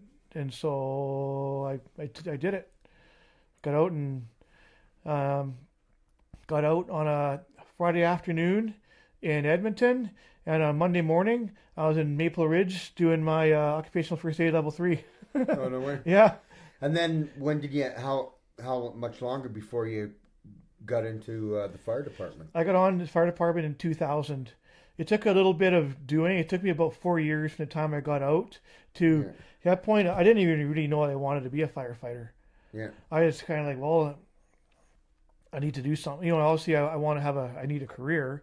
Yeah. Then we know what to do. But a buddy of mine, he'd been a firefighter. He was a Burnaby firefighter. Yeah. He got on there and he was 21. And so he knew I was getting in the military. He's like, you have to apply for the fire department. You have to give it a shot. This is awesome. He showed me all what it was. I go, okay, yep, I'm sold. Yeah. So then I started gearing my resume towards what they required. And now, I got to have that time you had to have your class 3, your OFA level 3, your occupational first aid level 3, class 3 driver's license, a whole bunch of other stuff. Yeah. So you had to have a minimum of 30 post-secondary credits. At that time, though, if you didn't have at least 60, they wouldn't even look at you. And so, I started going to school and that, and it took 2 years to get into fire school. Yeah. And so I did my fire school, and then I got on pretty quick after that. And how long was the fire school? I think 16 weeks. Oh, okay. Yeah, 13, 16 weeks. Yeah, full time. And that, and yeah. And so, that you had to pay for it, didn't you? Yeah. Or whatever? Yeah. All that. Yeah, in 98, I think it cost me 13 or 14 grand back then. Oh, no way. Yeah, so the same thing, and thank God, the military paid for a good chunk of that. Oh, nice. Yeah, and so then I had that. That was the thing. Then I went to fire school. Now I can go start applying to the departments. Yeah. So I got on pretty now quick. You got 24 years. Yeah. Yeah. Yeah, I gotta say, even applying was a very humbling experience, because thinking, I knew it was going to be a tough go to first place, but just being surrounded by all these guys who were they've been thinking nothing but fire departments since they were kids. Yeah. They were dialed in, and Yeah. you know what I mean. Now I'm competing with these guys to get a job, Yeah. and I didn't make it the first time I applied, Yeah. and I made it through all the testing, the written, the physical, everything like that. But then I blew the interview because I was just too nervous. I was, stuttering and not saying what he wanted. But then I got my interview stuff sorted out and passed it the next time. 24 years ago. Yeah, right? 24 years ago. Yeah. Yeah, I never look back. It was awesome. 24 years, it seems like yesterday. I can still remember my first day in the hall. Yeah. Yeah, it's flown by. And, what's your forecast for the future? I'm 54 now. When the military, fire department service, you're booted out at 60. Okay. And so, but I don't want to stay till 60. And so as soon as my numbers add up, right now, probably a couple of years, my pension numbers will add up, then I'll be eligible to go. Perfect. And so, so another couple of years. Then we'll go on a road trip. Yeah, exactly. Yeah. Eh? Yeah. Kind of like the old days. Yeah, exactly. Going out, partying. Yeah, okay. Exactly. Yeah. Yeah. We hung out a lot, man. I know, right? Yeah. Yeah. All the boys that when we first got to Edmonton there. Yeah. Yeah. Going to Chili's. Yeah, Chili's. Yeah. And, out with the boys and everything. Yeah. Yeah. And, hey, you also work with another guy that came from the 3rd Battalion. Oh, tons. I think there's probably about 7 or 8 Patricias on the Vancouver Fire Rescue. Oh, no way. Yeah, and there's like, for anybody young guy, so young who's leaving, the fire service is such a great career to come to. Believe me, you're going to be challenged. It's not something you come to and just kick your feet up. You're going to be challenged, but in all the good ways. Yeah. And to me, it's like being in the military again. Yeah. You know what I mean? It's the same structure. It's a paramilitary structure. There's a pecking order. There's a formal structure. You have to have all the thing. You ought to be able to go classroom skills along with practical skills and other specialties you can branch off to. Yeah. And just all the hours of day and night. And no, it's just everyone I know, all the military guys who are there, love it.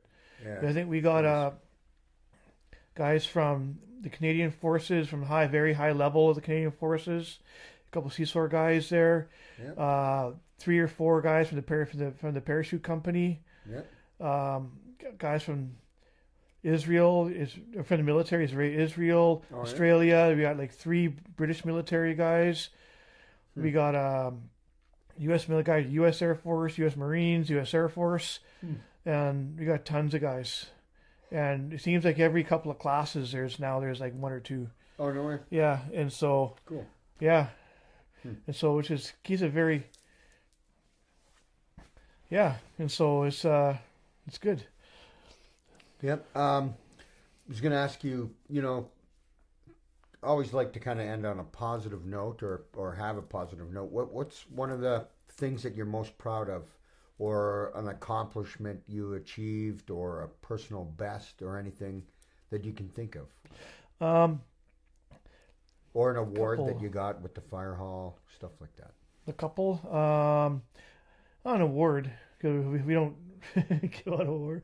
But I think one of the things that made me kind of feel good about what I do, I think I'm proud of the fact, like, I got 3 kids. The past 10 years, I've been raising them completely by myself. Yeah. And they're turning out pretty good. And so I'm proud of that. People weren't sure when the whole thing came about. My wife, we were been separated. She passed away in 2013. Sorry to hear. Thanks. And so I've been, for the last 10 years, 100% completely single parent of a 15, at that time it was a 15, a 10, and an 8-year-old. So all the pitfalls of that, going to the teenage years and that, and all the meantime working in the fire service. Yeah, working a high stress job, if you would. Probably. Yeah, and the kids they're doing good, and I'm pretty they're great kids. They didn't give me too much trouble in that, and so I'm pretty proud of that. You know what I mean? That everything's turning out good. Yeah. As far as done. Thanks. Yeah. As far as work-wise goes, I think it's just a couple of feel goods. About around 2010 or whatever, we get a call for pedestrian struck. Oh no, for a man down on the sidewalk, which is we're thinking it's a medical call. We're thinking it maybe someone who's drunk or an OD man down. Okay, sunstroke. We get there, and there's people are running around in like blind panic. You're like, what's going on? Turn off. No, it wasn't that at all. A van had gone and run over somebody in the middle of the street, and the person was pinned directly underneath the van, underneath the some hot, sharp chunk of metal underneath the van. He couldn't get out. No one could get him. There's no way in the van, and everyone. So we had to switch gears like that immediately from a medical call to like auto extrication. Yeah. And so guys, immediately we had a JAWS on with us. So guys, a couple of guys went over. They immediately got the JAWS out and started to the bumper, started raising the van up. At the same time, another guy is chalking the wheels as it goes up to make sure that if somebody doesn't come down, then myself, the paramedic was on, BCAS was on scene as well. Myself and the paramedic go under the van partially and drag this guy out. And he's got like a smoldering, like his chest, his shirt's burned away. His like smoldering is right here, right where his xiphoid process is. Yeah. So off he goes. And so, okay, well that was some good quick thinking, boys. And you know, it's way to change gears. Yep. So fast forward, didn't think, lots of calls since then. But fast forward 10 years, I'm at work. My coworker and I are in the store. Just finishing a call, whatever, you're going to get a coffee. And this guy comes up to us. Say, hey, I just want to tell you guys, you guys do a good job. Thanks for everything you do. And hey, right on, man. Thank you. He's going, yeah, I think you guys actually helped me out one day big time. He said, I got hit by a van and I got stuck under the van. The guy doesn't know me. I'm looking, like, how long ago was this? Oh, about, 10 years ago. And Canby Hotel, right? And he looks at me like, almost surprised, like almost suspicious. How did you know that? I said, do you have a great big scar on your chest? He's like, yeah, I do. I go, I'm the guy who pulled you out. He's like, no way. You know what I mean? The guy got teary and hugged it out and that. And just to think that 10 years later, I ran into, say, we never, ever, hardly ever run into people later, afterwards. Yeah. And that's for like 10 years later. 10 years later, the guy's there to say, thank you, man. You saved my life. And he had no idea who I was. Yeah, I'm just there's 800 of us in Vancouver. Yeah. You know what I mean? And just by sheer coincidence that I'm the guy that he happens to come up and talk to. Yeah. You know what I mean? And how did that make you feel? Oh, it was wicked. Like, it was awesome. And in another one, I was a rookie firefighter. And my hall is at not downtown, Yaletown, right at Hamilton and Smythe, number 8 hall. And we get quite a few overdose calls and going out for people's, people suspect an overdose and that. And we go to this, call someone sleeping on a grate. And it was this girl, a teenager. Say, hey, wake up. Hey, you okay? I go, yeah, I'm just trying to sleep. And, okay, that's fine. Just making sure you're okay. Whatever, right? A bit down and out. And she'd come by the hall, knock on the door, because her feet were in really bad shape. And our captain, rest his soul, rest in peace. He was a super, super nice guy, kind-hearted. He's got kids of his own. He says, Mike, take care of her feet. So, okay, sit her down and dress up her feet a bit, gave her some medical supplies. Off she goes. And we're thinking, man, my captain would try and talk to her. Like, hey, how's it going? You have a family, and chin up. And yep. Was it a little while later? They stopped coming around. We're wondering, like, okay, sitting there, and wondering what happened. Well, it turned out I lived in Coquitlam at the time. And the time my wife and I are on a walk through the Coquitlam River Trail. Comes his family walking towards us, with parents and obviously some kids, teenagers and that, and I recognized that it was her. Oh, no way. And I was walking by and I look at her and we recognize each other. And I nod, and like, hey man, she made it out of here. They're one of the few who ever make it out of the downtown east side. You know what I mean? And you know, we didn't make a big deal. We both recognized each other and gave a nod and just kept on walking. Obviously, she didn't want to make a big deal of it, but she was back with her family. Oh, nice. Right. Yeah, that was a pretty good feel. Man, that, like, it's got to really hit you, right? Like, moments like that to know what kind of a difference you made. Yeah. You know, those are two that stand out for me. Yeah. Thank you for sharing that. Like, and it's nice to hear that, right? To hear, you know, that you have those days that they reinforce, that people come back and reinforce it and say, you know, man, you know what you did for me, right? And that must help you in staying on the job, say, and continuing to help and serve and protect the people around you. Yeah, well, it's the greatest job ever. Yeah. You know what I mean? Like, it's my perfect niche. And I'm so glad that I got on. I was lucky enough. It really is a privilege to be there. And you know what I mean? Thank you for all the guys that are men and women that are doing this and saving people's lives and helping, and that are putting their own lives at risk to save others. Thanks. Yeah. Thank you. They say, like, you know, you definitely, all you guys, you know what it's like and that too. And so to hear that from you, from someone like you, it's awesome. Thank you for someone who's been through what you do. Really, that really touched me a lot, man. I can't thank you enough for sharing that, right? Because it's like as much as it probably made you feel good inside, it just did the same for me, man. And knowing that it's a best friend of mine that that did it, right? So yeah. Thanks, man. Yeah. I want to bring one more story.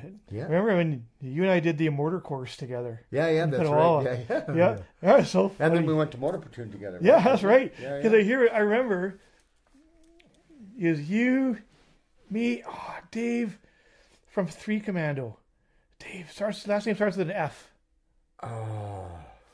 Faulkner or Frost, something like that. I think I might have ran into him at the Airborne reunion or something, but it sounds... Yeah. Yeah. I remember that we didn't even want to be there.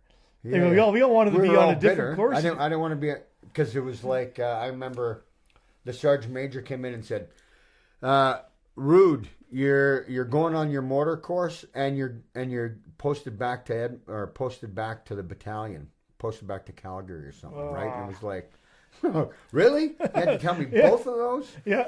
Right? And then you and I were on the same course, finished the course, come back, you're going to mortar platoon. Yeah. Right? It was like, I don't want to go to mortar platoon, I want to stay in 2 Commando. Yeah. I think at that point I had spent 2 or 2.5 years in direct fire support platoon. Yeah. And was just got back to 2 Commando. And then came back in time to do the PCF course. Yeah. To do the mortar course with you, and then we both ended up over in mortars. Yeah. Too, like, and then, you know, as the course goes on, you know, we're here anyways. Remember, you and I, we wound up being in the same gun det. Yeah. The same det. Well, we may as well give it a go. Okay. Yeah. And we wound up kicking ass on it. Yeah. Yeah, we wound up, I think, like, you know, we were like the best gun det of the whole course. Yeah, we had the top thing. I think we finished first and second or something like that. Yeah, you said, you got top candidate. Yeah. And that, and then, and I think I was a close second or whatever, eh? But if it's for 2 guys who didn't even want to be there, it shows the attitude of kind of military guys in general, and maybe airborne in particular. Yeah. Was you're there, you may as well make the best of it. Yeah. You know what I mean? And just go at it and make it better. Or like, you know what I mean? The same thing. Like, my buddy of mine was in transport. Yeah. And, you know, he was super bummed out about that. Yeah. You know?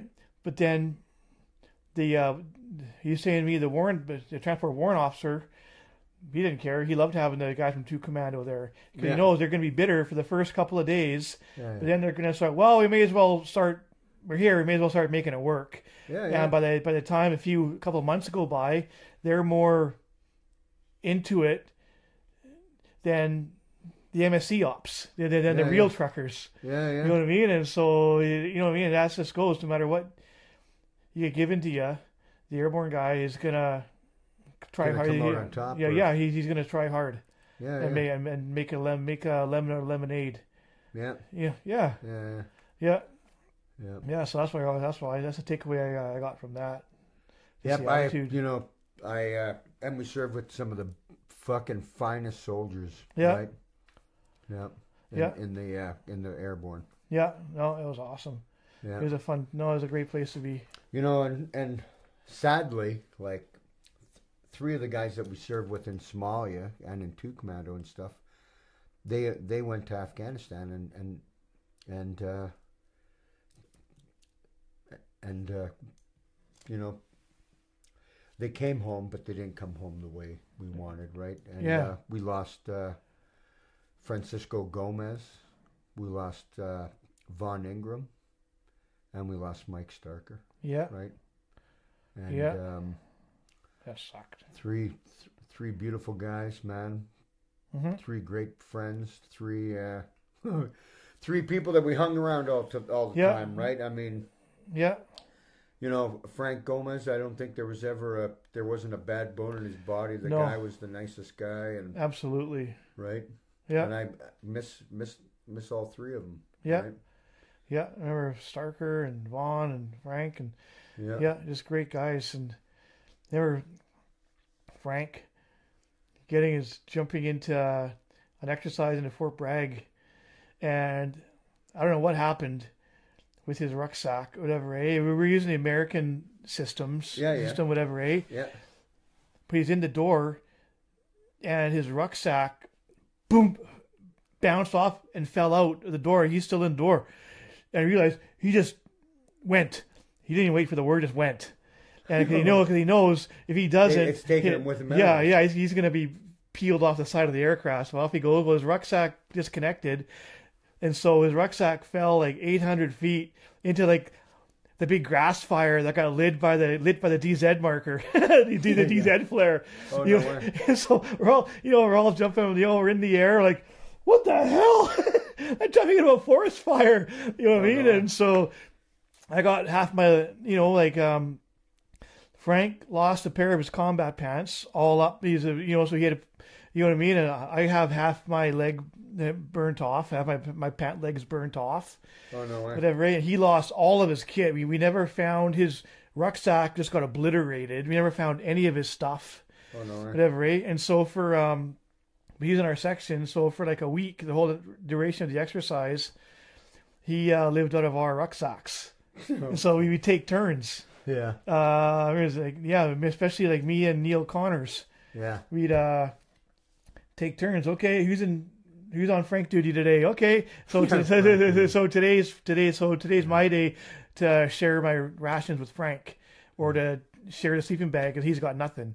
And of course he'd take his turn carrying the rucksack, whoever's rucksack it is too. Yeah. But we did that for a week, but before the exercise was over, and off we went. No way. Yeah, that was crazy. Yeah, yeah. Yeah. Funny, eh? It's like, no, the exercise is not over, Frank. You just got to do it without a rucksack, right? Yeah. You got to go hang out with your buddies. Yeah. So- We were laughing the whole time. Yeah. That was cool. Man, I can't thank you enough for coming here today and sharing all the stories, and Yeah. some weren't obviously that good, and but others, like what happened, Yeah. right? But I mean, and then hearing the stories of what you've done in the fire department, right? It's very touching. Yeah. Right? And I thank you very much. Thanks, man. for coming. Hey, Mike. Love you, man. You too, eh? Hey, I want to say one more thing about Yeah. I use Starker, his name, a bit. It's funny. All those guys are all bigger than life. Yeah. Whatever, eh? Yeah, But with their laughs. yeah. and- But like Starker in particular, I've run into several times through my travels, people who've known Starker. I was doing tower crane inspection. This is just like maybe like 4 months ago. I'm at work, doing a tower crane inspection, and the CSO, the Country Safety Officer, is there, this woman and talking with her, and he says she was formerly a member of Calgary EMS. I go, did you know a guy named Mike Starker? Yeah, I know Mike really. I knew Mike really well. You know what I mean? And I told her who I was, and we served together, and that was a moment. You know what I mean? That she really misses him too. It's been a couple of times, and I've his name too. Sometimes when when Afghanistan was in kind of the middle, and the public was kind of torn about what's going on. Some people had their views, and even people that I know had some pretty negative views about being there and that, or should we even be there and that, or what are we doing? And all I could think of was Mike Starker when he was a reservist with, I think, 15 field ambulance, I think it was. Yeah, I think so. And that wasn't his first tour. He's his second tour of Afghanistan. And I used that example of him. I said, well, my buddy Mike Starker, he's a smart dude, and he's not he's a straight shooter. He's pretty skeptical. He's a pretty skeptical person. He doesn't take stuff at face value. He'll look at it with a critical eye. Yep. And he had to volunteer. In the Reg Force, you get told your unit's going, you're going. If you're a reservist, you volunteer to go. You're in competition with all the other reservists to go, and you win that spot, and off you go. So he did his first tour there, and something there convinced him that it was worth it to go back a second time. And to me, having never served in Afghanistan, to me that's good enough. That's all the reasoning I need. And I would tell people that, and that shut them up pretty quick. You know what I mean? That this awesome guy who's no dummy, he had left a wicked job not once but twice, and to do it. And so if he saw something, that's all the convincing I need. Yeah. Screw all your conspiracies or whatever, eh? And that's good enough for me. Yep. Yeah. I agree. Yeah. And Mike, Vaughn, and Frank, love you guys. Yeah, right? Absolutely. Yeah. We'll never forget you. Never. No. Right? I run into his Vaughn's brother Stacy and sister-in-law Denise all the time at the reunions, and it's always I love seeing them. Yeah. And that, and and I miss them all the time. Yeah. Last question for you. Okay. The 80th anniversary of the Airborne Regiment is supposed to be this coming year. Are you going? Yes. Okay. Damn right. I'll see you there. Okay, so everyone can take turns and punch me in the face. No, because I we pissed them won't off. do that. Yeah. Okay. Screw them. Yeah. But, no, man, just to reiterate again, just thanks a lot, man. Thanks for coming here today. Man, like talking to everybody these last few days, like it almost makes me want to get back in the Army, right? Oh, yeah. But I'll shoo that foolish idea. But, well, yeah, man, it's been great talking. You too. A buddy of mine, really one of my best buddies, his son just graduated high school last June with my son. And right now, my buddy's son is in week 2. St. John. Oh, wow. Yeah. He's a recruit. You know what I mean? Congratulations. Yeah. He's made it. All I did is make it to the first 48 hours, man. Yeah. And he's doing good. Nice. Yeah. Outstanding. Yeah. Well, that wasn't too bad, eh? No, that was.